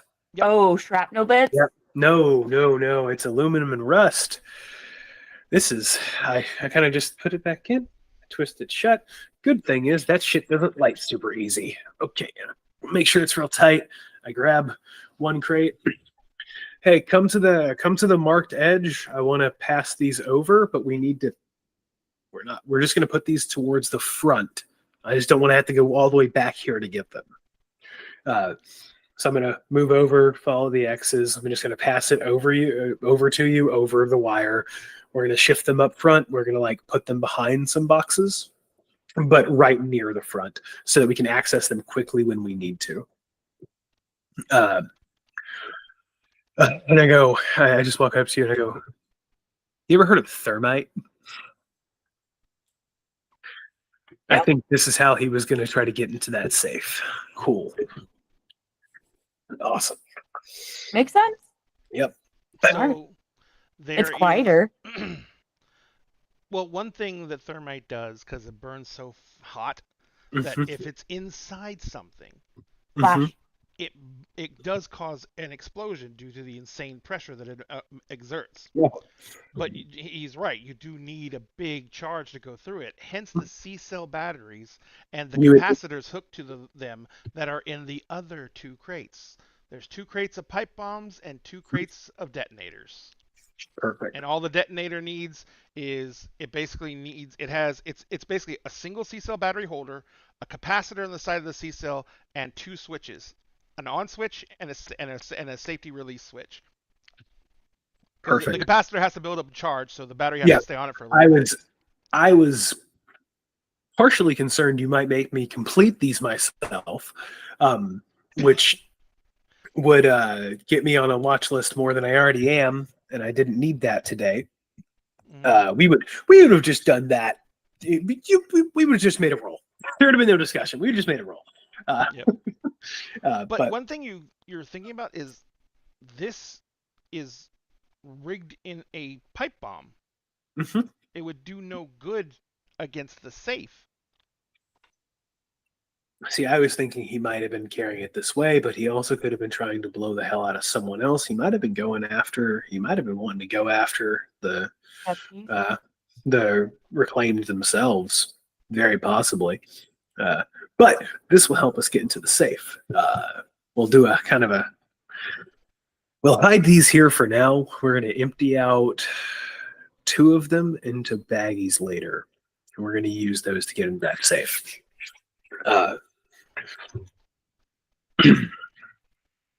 Cool. So we're going to take everything that we found in his room that would indicate he was doing this, and we are going to put it with everything else. Everything's going together, hidden under some stuff, really clearly hard to find. So are you just opening the cases, checking this pipe bomb, putting it back in, and that's it? Well, I mean, I'm looking through the case, and I was checking to see, like, I smelled one of them, and knowing what he had to do to make this, because the time it takes to to pulverize that much aluminum, to gather that much iron oxide, like, unless he found it at a chemistry place, which there are some chemistry places in this area, like, the process of doing that takes time. Iron oxide is really fucking easy to get a hold of, really. It is, but in the quantity you can actually get it at a pharmacy. Yeah, but and if he knew how to do it, but the time it takes to do all this, I don't think he made pipe bombs or traditional pipe bombs as well, because this is more effective. So I'm as I look through, I'm just checking to make sure. I am going to look through and see what all is in here in full. And just kind of give each one a little twist and a sniff, make sure it's all the same stuff. So you basically are looking through them all, doing the sniff test. All the pipe bombs look to be the same. But in the bottom of the box with the actual detonators, there is a piece of paper that's been folded up and stuffed in the bottom of the box. I'm going to pull it out, take a look. There is a map, and there is a circled portion on the map, and it says the reserve. And I'm gonna. And there is notes on the map that say. Oops, hang on a second. Oh, thank you, very much, Trooper Thank you SJP. for the raid. Thank you very much for the raid. So Hey. the map is a map of, you can tell it's New Orleans. It's been cut out. A portion of it's been like kind of set out there, and it says the reserve, and it shows a location that is right over a church, right? It's all the way across town, though. Well, not all the way Yeah. across town. It's But nearly in Chalmette. So But I'd say it's like it should be just. I know, because I finally found out where it is. It should be like if we're in New Orleans proper, it should be to the northeast, thank you so much for all the over follows, guys. over a church. Correct? Mhm. Like if this is on like a state map, there's going to be a cross because it's at a historical church. It's underneath a historical church. Yep. Yep. So I'm like, well, that's awesome. And I've heard what it this. says on there is bunker, Mm-hmm. reinforced blast cement, Mm-hmm. need and so it says and basically then it has a chemical formula. Also, in Yep. regards to the iron oxide bit, all he Mhm. needed to do was get a hold of fucking hand warmers. Yeah, a From ton Dick's. of hand warmers, a Yeah. ton of hand warmers. But the pharmacy would be the easier option, which Yeah. is probably what he did because we see medicine, so I'm sure. Yeah. But What were you gonna say? the chemical formula, do I recognize it?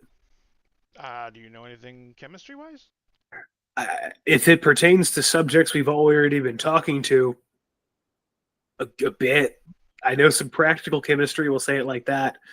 Okay. What- If you have the formula at hand, you can just tell me, and I'll tell you if I know it offhand or not. Let me find it real quick. Yep. This is gonna get me on the FBI watch list. I'm already on it several I'm times. sure we're all on it because we're dungeon masters. We've had to research shit. Do you know how long the thesaurus.com page for me was stuck whenever I would start typing it out? It would automatically pull up the page for blood. So blood. I'm gonna go ahead and put Because it in I was our trying to chat. figure out different ways to describe blood that weren't just it's red, scarlet, sanguine.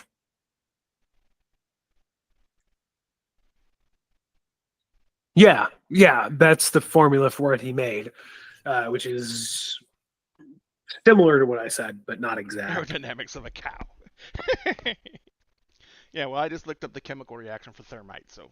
Yeah. I'm about to say I would in fact. So it's I do. freaking iron oxide salt plus aluminum salt. Mhm. Yeah. Yeah. That's Yep. easy enough to read. Yeah. Like if you know It's like- high school chemistry, it's you great. could easily figure Yeah. out the formula. So I did know what it was by smelling it. I figured it out, but also confirmation. That's always nice. Mhm. So I'm going to be like, hey, well, I'll have to add that to my book, and I take. One other thing occurs to you. Mhm. There's someone locked in a reinforced cement bunker. Right here. Right here, yeah, but I have an easier plan for that. That's not going to blow up half a fucking house or burn a house down in the process. Because there's stuff in there, there's equipment in there that would be really useful. So I'm gonna make my way out gingerly and make my way past the little tripwire. I'm gonna look at it.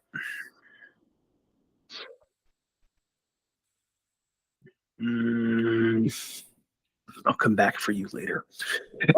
I'm gonna just There's no pin around, so. wait. Hold on. Let me looking at the pin. How large? It's larger than a paper clip. Oh yeah, much larger than a paperclip. Yeah, the pins are. Do we have baling wire? I know how big it is. That's the thing. I do know how big this pin is. Do we have baling wire? Baling wire's too small too. Yeah. Not the if pin- you twist it into a bigger thing. Yeah. Oh, she's right. But I'm gonna look at it.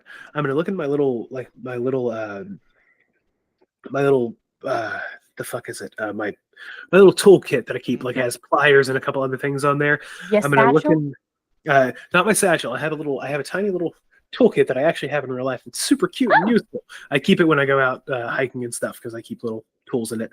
We're looking there, and I have a small little it's the screwdriver I pulled out initially to get into Mariana's house before you pulled out the RFID. It's a little tiny tech screwdriver, and I'm gonna eyeball that, and it should be about the right size for this. Approximately, yeah. It might be a little loose, but it's gonna stop it. Okay. Just need to be a tech roll. Yeah. Come on. Before you make that roll, Is there anything I can do to express? pause the roll. I don't want you to roll yet. I ain't making nothing yet. Kel, you're in bed. Yep. You're in pain. Oh yeah. But you're drifting in and out of sleep because the pills do have a decent effect. As you're laying there asleep, you're kind of sitting there, and at 1 minute you're drifting off, and then you open your eyes, and Mina is sitting in a chair in front of you. Oh. And she says, "Hey, you feeling any better?" You don't have any idea when she got there. Oh yeah. Hearing and seeing her, instinctively, I'm going to jolt a bit, which will hurt like hell. Yeah. She looks at you when you kind of jump, and she goes, hey, calm down. It's all right. If I wanted to kill you, I would have done it while you were still sleeping. That's not a very comforting thought. Well, as I'm your friend wincing. was talking about how much I like killing people, so I wanted to assure you I'm not going to kill you. All right. So what are you doing here then? So I think your friends are very, very cooperative. That makes me fucking worried. You don't go around murdering people and then have those people just roll over and cooperate unless they're planning something. So, you're in a lot of pain, but it can get a lot worse. So, I watched them. They're nowhere near here. So, no one's going to hear you. Plus, and she reaches behind her back and she pulls out a ball gag. I brought this. And she says, so, I'm going to give you one real chance before we go to work to tell me everything you know. And if I believe you, it's completely cool. I'll walk out of here and nothing bad will happen. I say, tell you everything about what? All I know is you guys want to turn this to a farm. Mm-hmm. And how are you guys planning on getting out of that? As far as I know, we're not. I want to say, canonically, I don't think I've talked about it in front of him while he was conscious. So he legitimately doesn't know. Alex you have it. No fucking clue. It's whether Mina believes him, though, is a different story. It's whether or not she believes him or not. Oh, fuck. That's why I said, as far as I know, there's nothing. Yeah. She says, that doesn't seem right. That just doesn't seem right. You have been pretty beaten up. That's a bit of an understatement. I tell you what, I got a different idea. Yeah, I got a different idea. She looks at the bed and she says, no, it'll work. And she whistles and 4 guys come in and this is, bring them with us. Oh, God damn it. And they just lift you up with the blankets. Yeah. And they just carry you out of the room on the blankets. Yeah, makeshift gurney. Yep.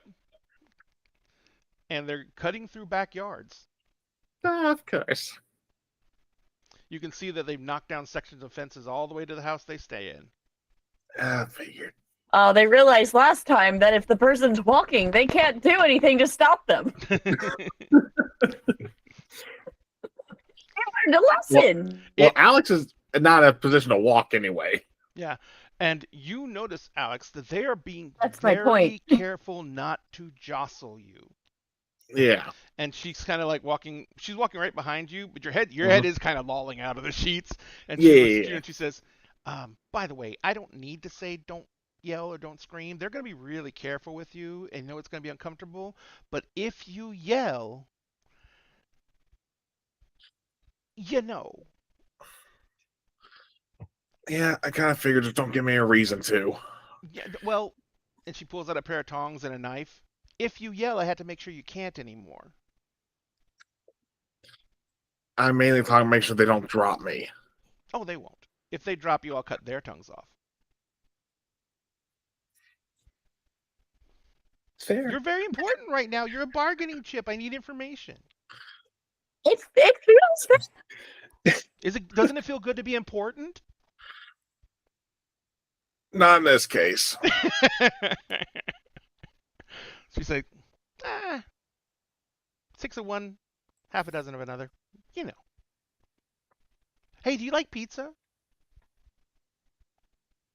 I haven't had it in 6 months. Have you ever seen the machine they use to shave mozzarella? Alex, I just stay quiet on that comment. They found a bougie house that has a fucking mozzarella shaver and like a private cheese seller or something. Some cheesemonger lived in this fucking house. No, it was the guy who I literally have most of these houses plotted out. It's a guy who owned a pizza chain, and it's an old hand crank antique one. So speaking of hands, let's shove your hand down inside of it. And his basement's just a fucking cheese and wine cellar. I love that. I think we need to have a celebration with cheese and. So, they get you up into the house. Do you attempt to scream, do anything at all? Oh no, it probably hurts just to fucking talk still. Oh yeah, it does. And you do make little grunting noises, and she ignores those. Well, yeah, I can't help that. But I mean, what I'm saying is, are you going to do your best not to scream, even if because it is painful?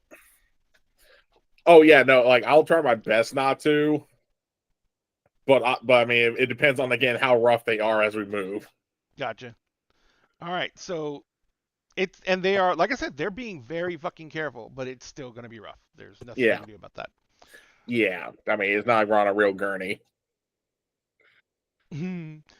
So you basically are carried up to their house. They bring you inside. Mm-hmm. And you see that inside the house, all the boards that are pulled off all the different fences have been nailed over all the entrances and windows. Except for one. Mm-hmm. Makes sense they would fortify a place. Yep. Yeah, I'm just taking it as much as I can see because, again, I don't have any information to give them. Yeah, whether they believe me or not. They take you upstairs, and they carefully lay you on a bed. And she says, "You did great. I'm going to reward you." And she pulls out one of the little morphine sticks. I say, of course they have some morphine. Oh, yeah. At least now I know where to resupply if we actually get out of this. Gotta say, we'll get out of this. Will you? Not sure.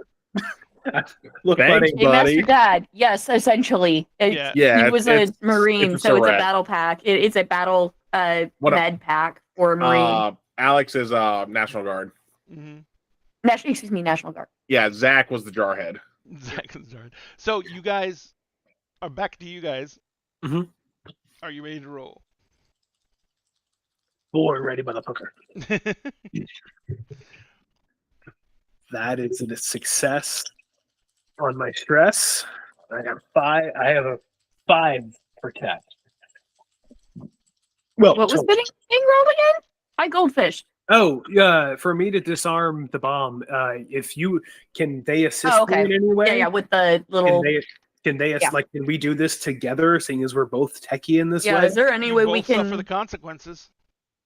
That's fair. I mean, I think I'm suffering the consequences anyway because I'm kind of using a walking stick. So they're also like nearby with a claymore and other explosives in the room. I mean, if it goes off, they're fucked as if it goes off, we're going. All right, go ahead.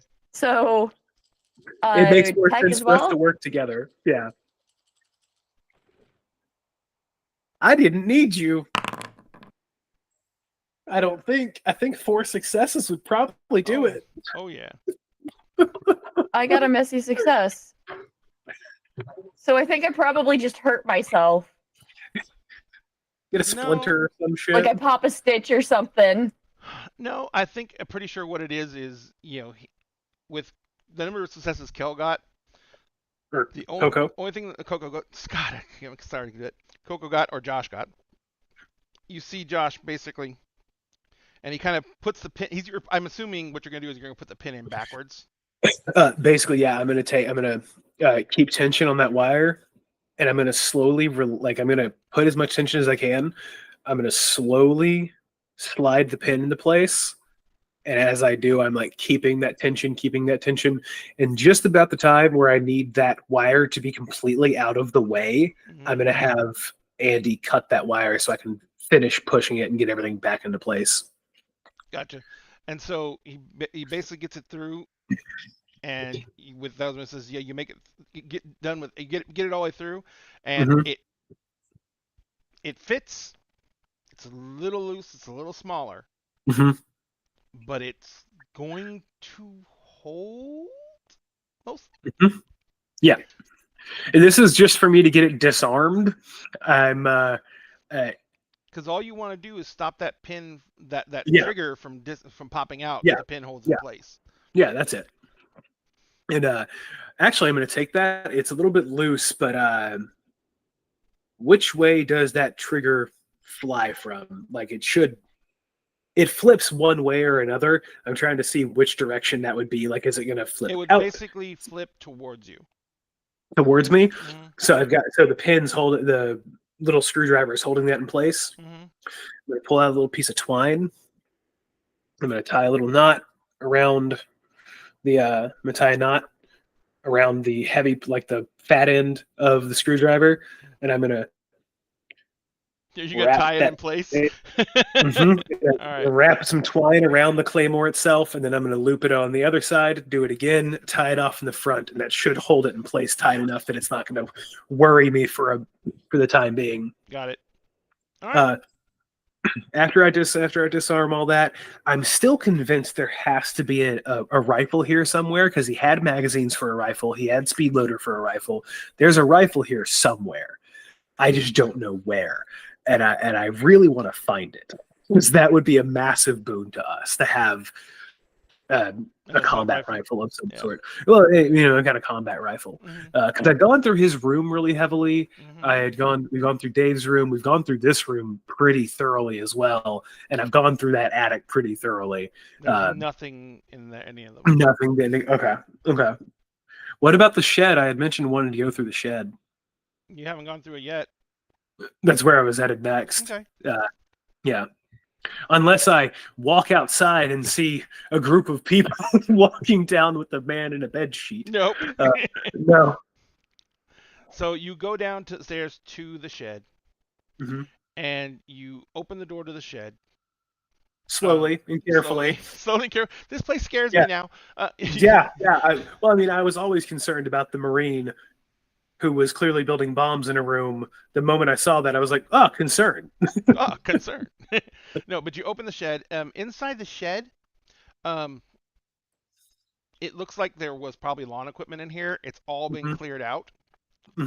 And the shed itself looks basically completely empty.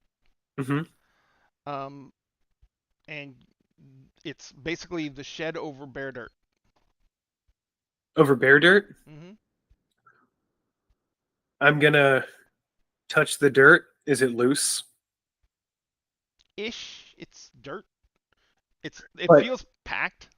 It feels packed, but does it feel... You know what I'm asking. You know what I'm asking for here. I'm trying to... Make me a survival check. Make me a survival check. Can I tell if anything was buried here recently is all I'm looking for. Andy, you're still in the house, right? Okay. Yeah. So you're in the house. That is 2 successes on the stress dice. And 1 on the main dice. The only thing that is weird about it is that all the grass around it is very natural looking. And as you're looking at it and you like come up to it and you're like, you actually literally just tilt the plastic shed back a little bit. And you see that the grass ends in an unnaturally straight line around the outline of the shed. I guess my question is, does it feel like... It seems like this area may have been dug up, but yeah, he must have jumped on it for like 10 minutes to get it this packed. Yeah, like really packed it down. Yeah. Well then, Andy, you're still in the house? Yep.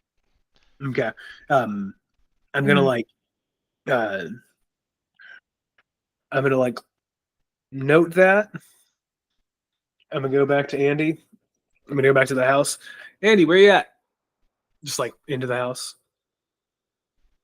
Andy has probably found the snack closet with the good snacks, like the There Oreos are and shit. Do I hear the Like, rustling? Andy has gotten into the like special snack section that they had, and you just see Andy sitting on the couch. What Hey, did you go for first?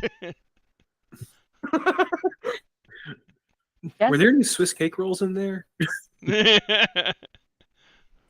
Phenomenal. I'm just gonna hold on to that. Just these are not the Swiss cake roll. Oh, I mean, they're Swiss cake rolls, but they're not Swiss like the Little Debbie brand. They're like the Yodelers. Oh, fuck those. Keep those away from me. I'm a Little Debbie's man, okay? You can have those. Hey, I just want you to kind of... No, they're not off-brand. Like, there actually is a brand that is... You're going to come at me. They're better than Little Debbie's, and they're a kosher brand, too. They're like a New York bakery. I think I know what you're talking about, and I think I've had them. Little Debbie's is an autistic safe food for me. They are a special food. That's I all. agree. I'm the same way with them. Yeah. But I think their chocolate tastes a little less like wax and more like chocolate. Okay, That's fair. Is we're why way I off track now. So, yeah. So, Anyway, you can keep eating that. Just kind of keep a lookout for me for a second. I think there's something under the shed. I just need like 5 minutes to try and scrape that. Like I don't have a shovel per se, but I do have my knife, and I'm literally just gonna keep an eye out. Make sure because if I find something, I want to make sure that I can kind of repack this for a second. I'm just gonna go inside the shed, gonna close it, and I'm just gonna start scraping at the dirt, big swaths, real quick. Just trying to see if I can even if it's packed well, my knife should be able to like tear through that dirt fairly easily for the most part. And I'm just trying to see if I hit anything, and I'm doing big tracks across it, just trying to hit whatever How I long's the can. knife again? Oh Jesus! Yeah. Yeah, it's a handmade knife by You don't me. even get to shove the knife all the way down and in before. No, it hits. just hits. Okay, yeah, it's one of my handmade knives. Yeah, it's a big boy. Well, actually, hold on. That might be a bit of a... So handle and all, the blade is this big. Okay. It should... I'm guessing I get about that far in. Mm-hmm. Yeah, it's a big boy. But that's an unfinished knife that I made 5 years ago. So I hit something. Mm-hmm. I hit something pretty quickly, and I'm just gonna like kind of wiggle around, scrape around, dig with my hands, until I see what I've hit. I'm gonna guess some kind of a little case or crate of some sort, something. Yep. It looks like a steel plate. A steel plate. I'm just gonna kind of like go in one direction till I hit the edge of it. You find it. It's got about 6 inches of dirt over it. You're gonna have to clear all the dirt off of it. Well, I'm finding that edge, and I'm gonna move that edge forward and see how far I'm going here. Like I'm just gonna keep It's falling. about it's about 3 feet on all 4 sides. It's a square. It's a square. Mhm. Okay, I'm good. It's gonna take me forever to dig all this shit out. You could Is there a always- shovel in here? Nope. Nope. There's a garage. There is a garage. I'm gonna move my way to the garage. I'm gonna literally just like You open find up. yard tools in there, which is really weird because there's a yard shed. I'm just gonna grab a spade, shovel. I'm gonna, Mm. which It doesn't take you very long to clear it out. 6 inches deep, 3x3. Yeah, I'm getting in there pretty quick. I So- just get it open, Mhm. and I'm gonna look at it. Is there a lock, a latch, Nope, anything? there's just a hole. Just a hole. Mhm. I'm gonna Like on just. one edge. I'm just gonna like finger. Just gonna one finger in, Mhm. lift ever so slowly. Just make sure I don't do nothing It's too heavy crazy. as fuck. It's heavy as fuck. Yeah. I'm gonna get It's like a 1/4 inch plate of steel. 1/4 inch plate of It's steel, about 3x3. 110 pounds. I can do that. I'm gonna take this shovel. Mhm. I'm gonna push it I'm gonna push it, slide it to the center, and I'm just gonna ever so like I'm gonna get below it. So I'm looking, and I'm just gonna push up, push up, push up, make sure I'm not seeing any strings or trips or anything. Nope. Nothing. Nope. I'm gonna flick it open. Mhm. I'm just gonna push it back and let the plate fall. And what do I see? There is the lid to one of those big 100-gallon oil drums. Mm-hmm. There's a lid to one of those just sitting there. Is it the lid, or is there a drum below it? Well, it's buried up to the edge of the lid. Just gonna pop the, You gonna tap Hit it or the top. anything? Actually, yeah, I'm gonna take my knife and just kind of ding, ding, ding. Hollow or full? It doesn't sound hollow, but it's definitely not full. It's not full of liquid, or like does it sound like it doesn't sound like full of liquid? I'm gonna just take the sides, pop them. Mhm. I don't know open these. I'm gonna pop that up. You see that there is what's looking up at you is about a dozen rifle butts. I'm gonna grab one out. Check Pull it. out. Grab one is out, covered check it. in fucking grease and oil. Perfect. Good. Gonna grab one up. Check it. Is there a magazine in it? Yay or nay? Hmm? Are there magazines down No, there there's too? no magazines in it. Magazines in here? No magazines No, in the barrel at all? No? No. Okay. Gonna look around. Gonna kind of tap around this shed because you said it's about how big of a shed? It was How- like 10 by 10. 10 by 10? And this I'm is just almost in the dead center of it. Okay. I'm gonna just start scraping around some more to see if I hit anything else. You eventually will uncover No, he didn't get the chance to do that many of them. So there's 2 cases Mm-hmm. of ammo, Mm-hmm. and they're in the ammo cases. Mhm. And then there is what looks to be a gun case, but buried in the ground. And when you pull the gun case out, and you open it up, the gun case only has the lower foam in it, and stacked Mhm. and kind of there's in slots in the foam. You see Mhm. loaded magazines, and there is a dozen of them because it's a pistol case. So Yeah. there's Okay. 6 and 6. Okay. Cool. So I'm gonna pull up the And rifle. they're the standard. Was it 30 round or 40 round standard round? 30. 30 round. 30. That's all. It's a standard 30 round mags. Okay. I'm gonna kind of peek out the door. Andy's still there. I've been in there for a minute. I'm making sure Andy ain't disappeared Nope. or he's been not disappeared. Andy, I'm gonna need you to come in here real quick.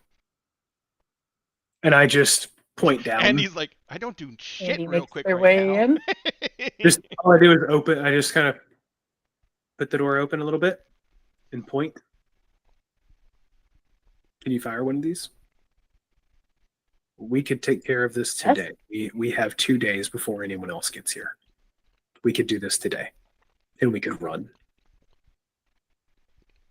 She did tell me it's going to be a day or more before Jason comes back. Like he's on it. He'll be on his way No, tomorrow. she said it'll be a couple of days before what's his name came back. She said Well, Jason was going to be on his way.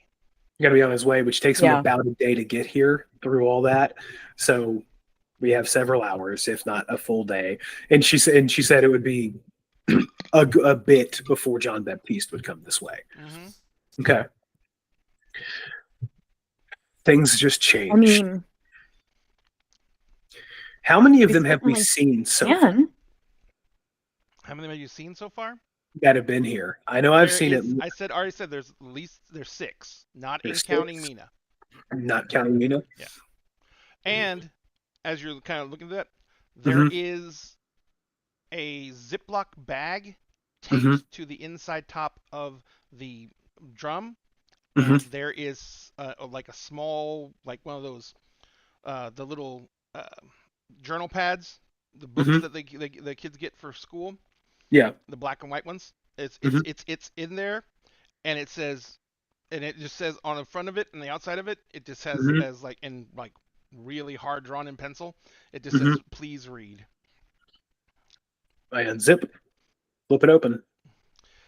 First off, in the book itself, there is a cipher right in the front page. Okay. On the second page is, "If you found this, I'm dead. I was trying to get these people ready.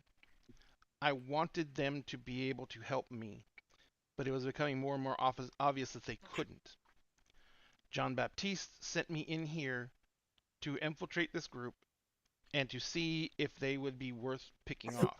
I had been stalling them by letting them know that they were really good at foraging, and that they had a lot of stuff stockpiled in here, but that they were smart, and the stockpiles were booby-trapped, and if we attacked, they would destroy them. So I was working with them to try and stalling John Baptiste to make sure that I had the time to make sure they knew what they were doing. But the longer I spent here, the more I realized that none of them really had the stomach to help me get my daughter back." He says, "These are all the rifles that I could get out of the sporting goods warehouse. The safe, the lockup was hard to get into, but the thermite made it easier." He says, if you haven't found the thermite, it's in the attic. It's booby trapped. I'm so sorry. Yeah. Give me just a moment. Sure. I do apologize. No problem. I'll be right back. We're going over anyway, so you're sitting there. Actually, let's go back to Alex. Alex, they put you up in a bed. She hit you with the morphine. Yep. But you're in a shit ton of pain. Oh yeah. And it takes a while for the morphine to take effect. As you're looking around, you see that they've also boarded up the upstairs windows, so you can't really see out. Night, Game Master Dad. And you can't really see out, and the window and the room you're in has like 2 kids' beds in it, single but twin beds in it. And you can see that there's a guy, like, the door's open and there's a guy standing right outside the door. Yeah. He has a rifle in his hand, and he kind of looks around, and he basically looks in on you and he says, "Dude, get some sleep. It's going to be bad enough for you." Yeah, you try sleeping like this. Plus, I don't have anything really to say. I don't know Jack. He's like, "Oh no, she must have believed that.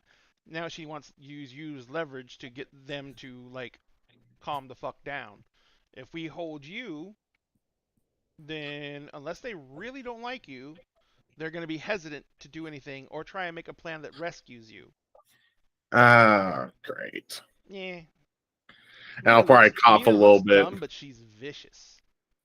Yeah. And she likes these type of things. She likes cat and mouse games. I probably grew up with a little too much Tom and Jerry. I think that they probably would have eaten Tom and Jerry. But, the good news is you're very important now, as she said on the way over here. So she's probably not going to hurt you. Yeah, that's a small comfort, considering the pain I'm already in. Yeah. Oh. And he comes walking over. She said you have to take this every 4 hours.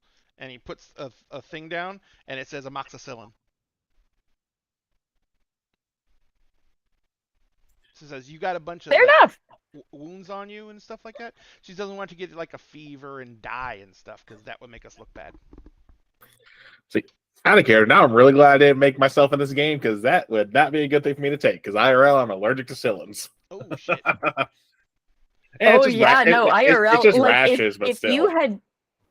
you had survived the fucking zombie apocalypse, you'd be fucked because about the only thing that would be common antibiotics wise that would be around still by the end of things is fucking Oh yeah. penicillin based things. Yep. Well, granted, like thankfully for me, it's just rashes, nothing major, but still. Okay, so your skin doesn't slough off, is what you're saying. No, I ain't gonna go on anaphylactic shock. Yeah, it just makes me. So we feed you a bunch of Benadryl and you while you're taking it. Really take a couple, you're good. Yep. All right, so you guys. Not the best, but effective. Yeah. He comes in and he kind of walks into the room. He seems to kind of be like just casually walking around the room, and he looks at you and he says, "You guys have been doing much better than most people. I almost feel sorry for you." He's like, "But you got to know that you're outclassed. I mean, if anything you could do to help your friends, just tell them to stop plotting anything, because if they don't, Nina's gonna eventually find it. It's what she does." Again, as far as I know, they aren't doing jack. They're more interested in probably trying to save their own skin as well as everyone else's skin right now. Yeah. Because they realize that. That's what she was saying. It's not like this is the the National Guard base over there. Yeah, that's why she was. That's what she was saying, and that's why she was saying that you guys were definitely plotting something. All right, man. I mean, I feel for you guys. It's not gonna be fun. All right, get some sleep. And he says, "I'm gonna go ahead and stand in the hall and guard you." Again, not like I can go anywhere. He's like, "I know, but someone could try and sneak in and get you, so there's a guard on you. And the windows are boarded up." Man, not like there's an easy way of tearing down boards.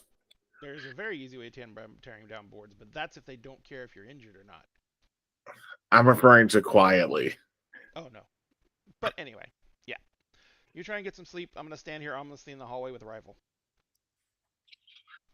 Okay. So that is an accurate description, yes. At least the dude's honest.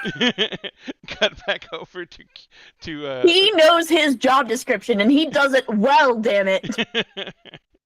So you guys are sitting there, and like I said, the journal says the thermite and the weapons are to help you get to the bunker. I found the bunker. It's in the basement of an old church. He says, "I got it located on the map." He's like, "You can get your bearings from the lookout tower."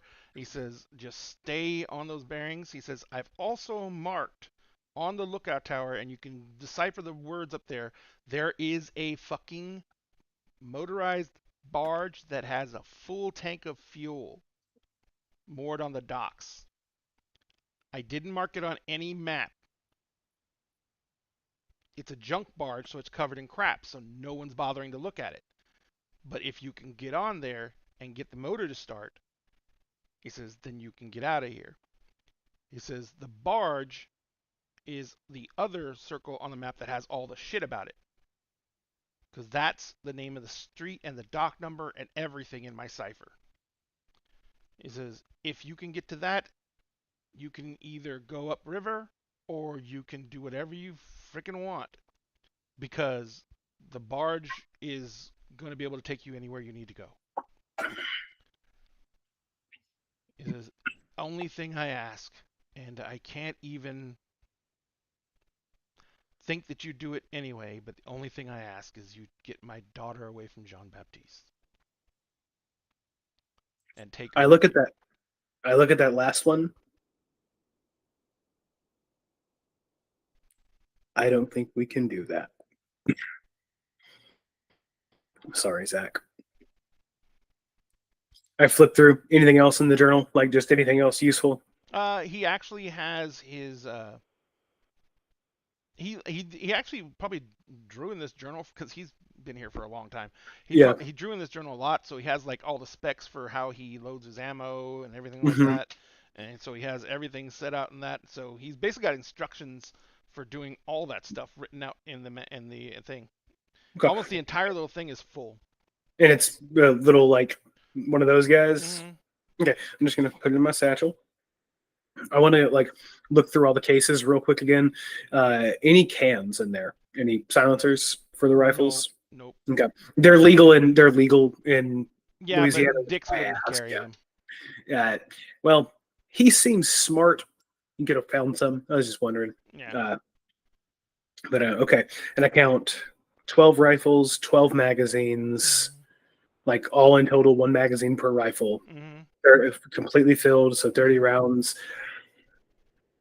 And from what I can tell, like as I'm running the numbers in my head, there's only about 5 of them that could really be effective fighters, realistically. Like 5 of them who seem to be. 5 of them who seem to be of a mindset to be willing to try.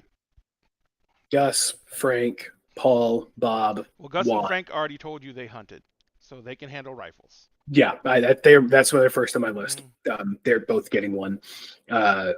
Juan and Aaron both have the wherewithal to do this right now. They both have the fucking balls to go for it right now. I know me and I know I can do it right now, clearly. Andy, you know how to fire one of these? Yes. Perfect. Okay. How am I going to get to them? Are you getting the rifles out of the barrel, or are you still leaving them in the barrel? I'm leaving them in the barrel. Okay. And I know we're supposed to have a meeting here in about 10 minutes. And I don't know anything else going on. I'm trying not to do that right now. I'm trying to. Yeah, before the meeting, I think Andy would probably stop and be like, "You okay, Josh?" There's a lot here.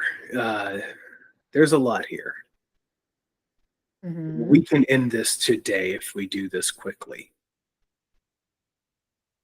But given that we have multiple people injured and the other people aren't prepared yet, is it wise for us to make that choice right now?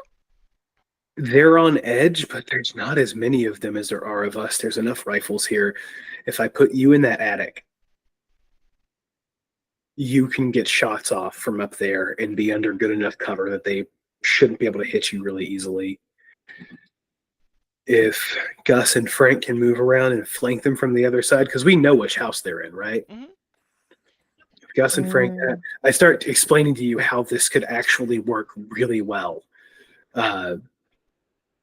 It's going to be if we can time it right. That's all it is. And realistically, we have a really good means of timing this right.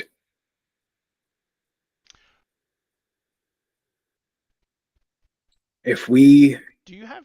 I'm assuming one of you has a walkie on them. Yes, I do. Yeah. Yeah, so, one is... Actually, you have one, I have one, and Alex had one. Yep. So your walkie squawks. And Mina comes on and is like, I hope you guys got theirs on. You guys there? Yeah, hey Mina, what's going on? So I just wanted to let you know. Number one, I really appreciate that you guys have been so accommodating. But that doesn't compute. We killed a bunch of your people, etc., etc. Even if you were only here for a short period of time, it doesn't compute that the other people are not going to try something. So, we have taken a little bit of insurance, mainly your friend who was all cut up. The good news is we're giving him antibiotics, and he's going to be very, very happy and safe. The bad news is we have him in our house, which we've reinforced, and we're prepared to hold out for a siege if you want to do it, or whatever. I don't know if you guys want to get into a shootout with us. We have a lot of rounds and we still have grenades, so it's not a good idea. What I want to do, though, is I want to be able to question each and every single one of your people individually and privately.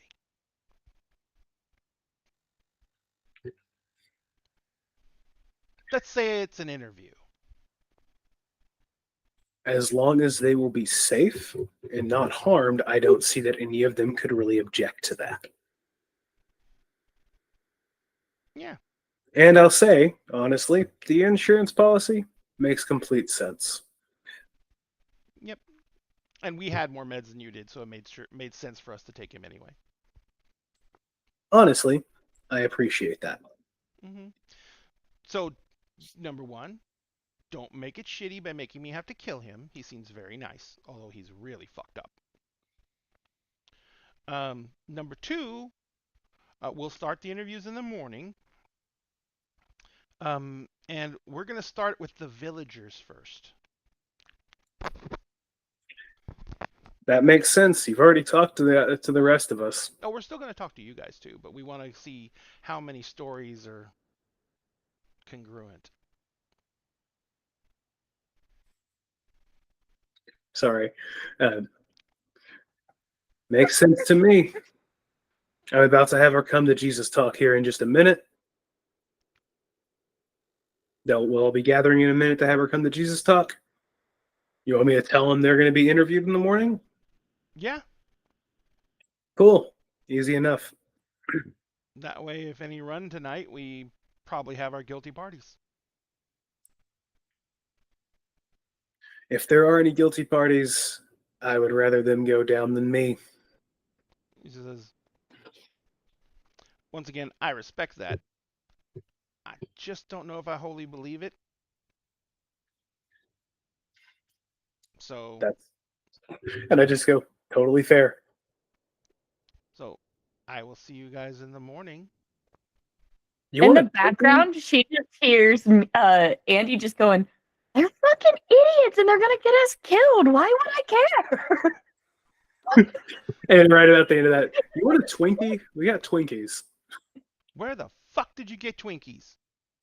Found them stashed up in a cupboard. No big deal. I'll come. I will put them somewhere. Where do you want them? Just I got put a them on few. top of the rig on the hood of the rig. Done and done. I'll have a bag with some snacks up there for you. Just come get them when you can. You hear her go, "Chico, yeah, you fucked up the other day, so you're gonna go down and get the Twinkies. If they kill you, you better still bring back the Twinkies." I hear that over the radio. Walker better fucking march his ass back up to the house with those fucking Twinkies, bitch. Chico, I would never spill blood over Twinkies. You're fine, bud. Just put I click it back on my belt. You hear this guy in the background just before you click it off go, "Do they have ho-hos?" Okay. Actually, no. I was gonna say I think we're going way past time. I think we're going way over. I turned to Andy. We can do this in the morning. We can make this happen in the morning. But tonight, we got to get everybody out. And I know exactly where we'll bring them. Insane. Roll credits. All right, guys, thank you so much for being here with us. At Dinner and a Game, we always provide you excellent entertainment, we hope.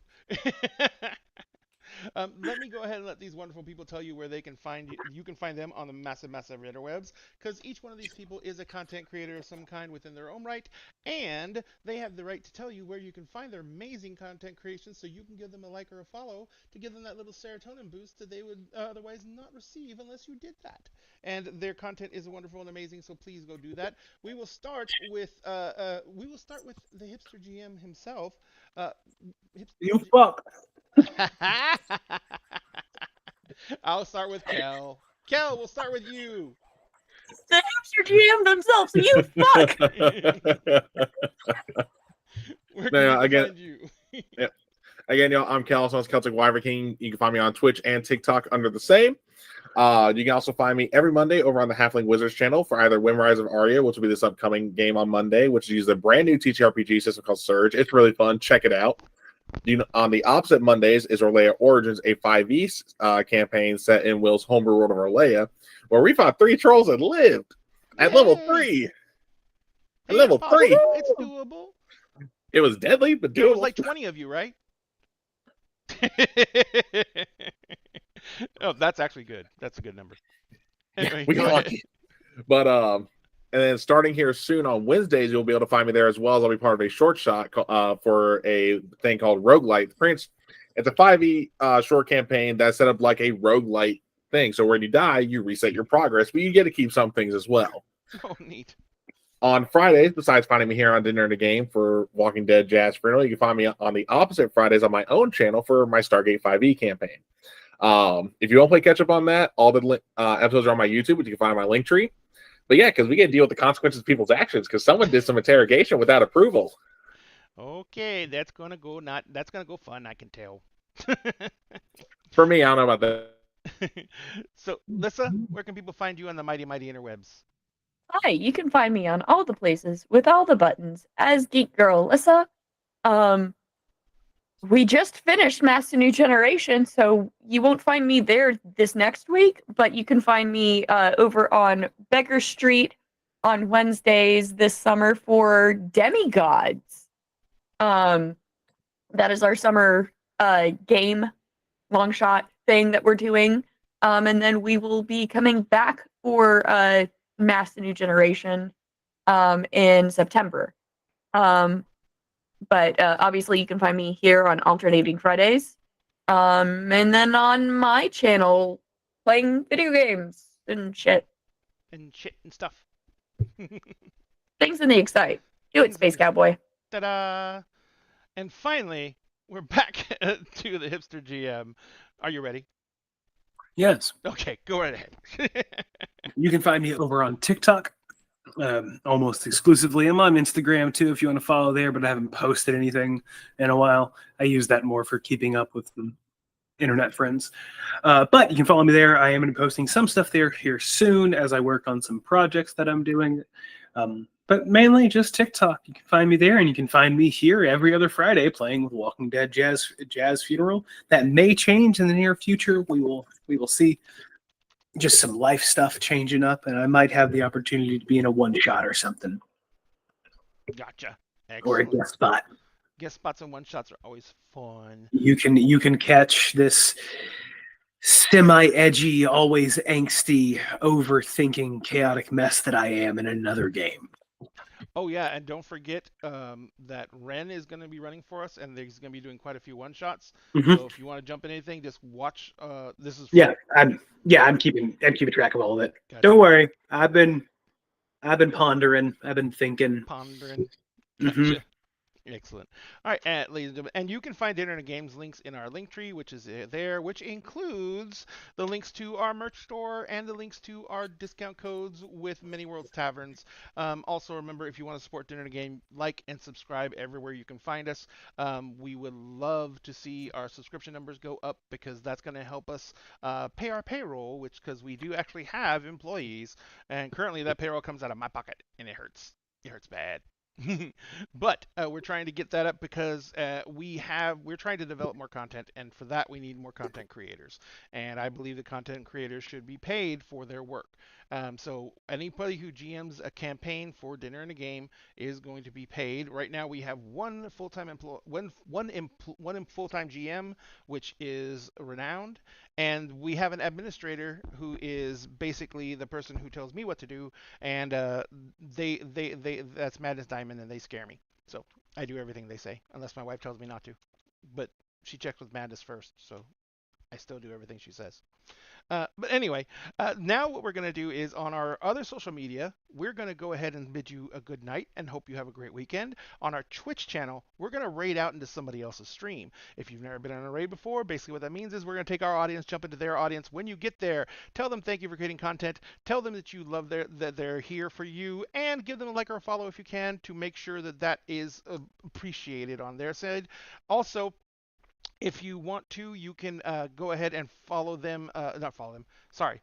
If you want to help them out, the likes and follows helps with the algorithm, which helps them get more viewers in. So do what you can to help them out, and also remember to refresh your screen when you get there, because that counts you as a fresh view instead of a raid view, which for some reason count for less.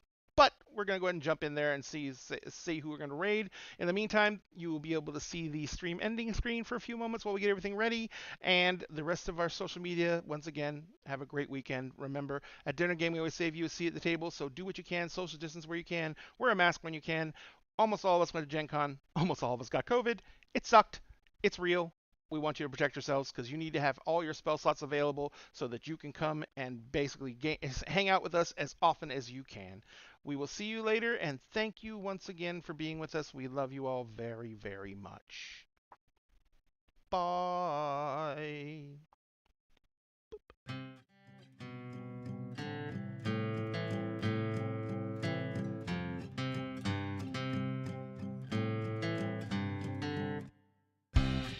When I sit across the table from you, once a week, a month, or like every 6 months, depending on people's schedules. So the clickety-clack of dice in our crew keep me warm inside before we smack down an evil cold just to get a level.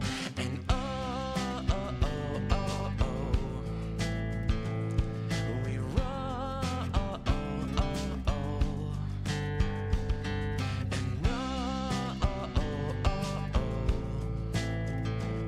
we roll.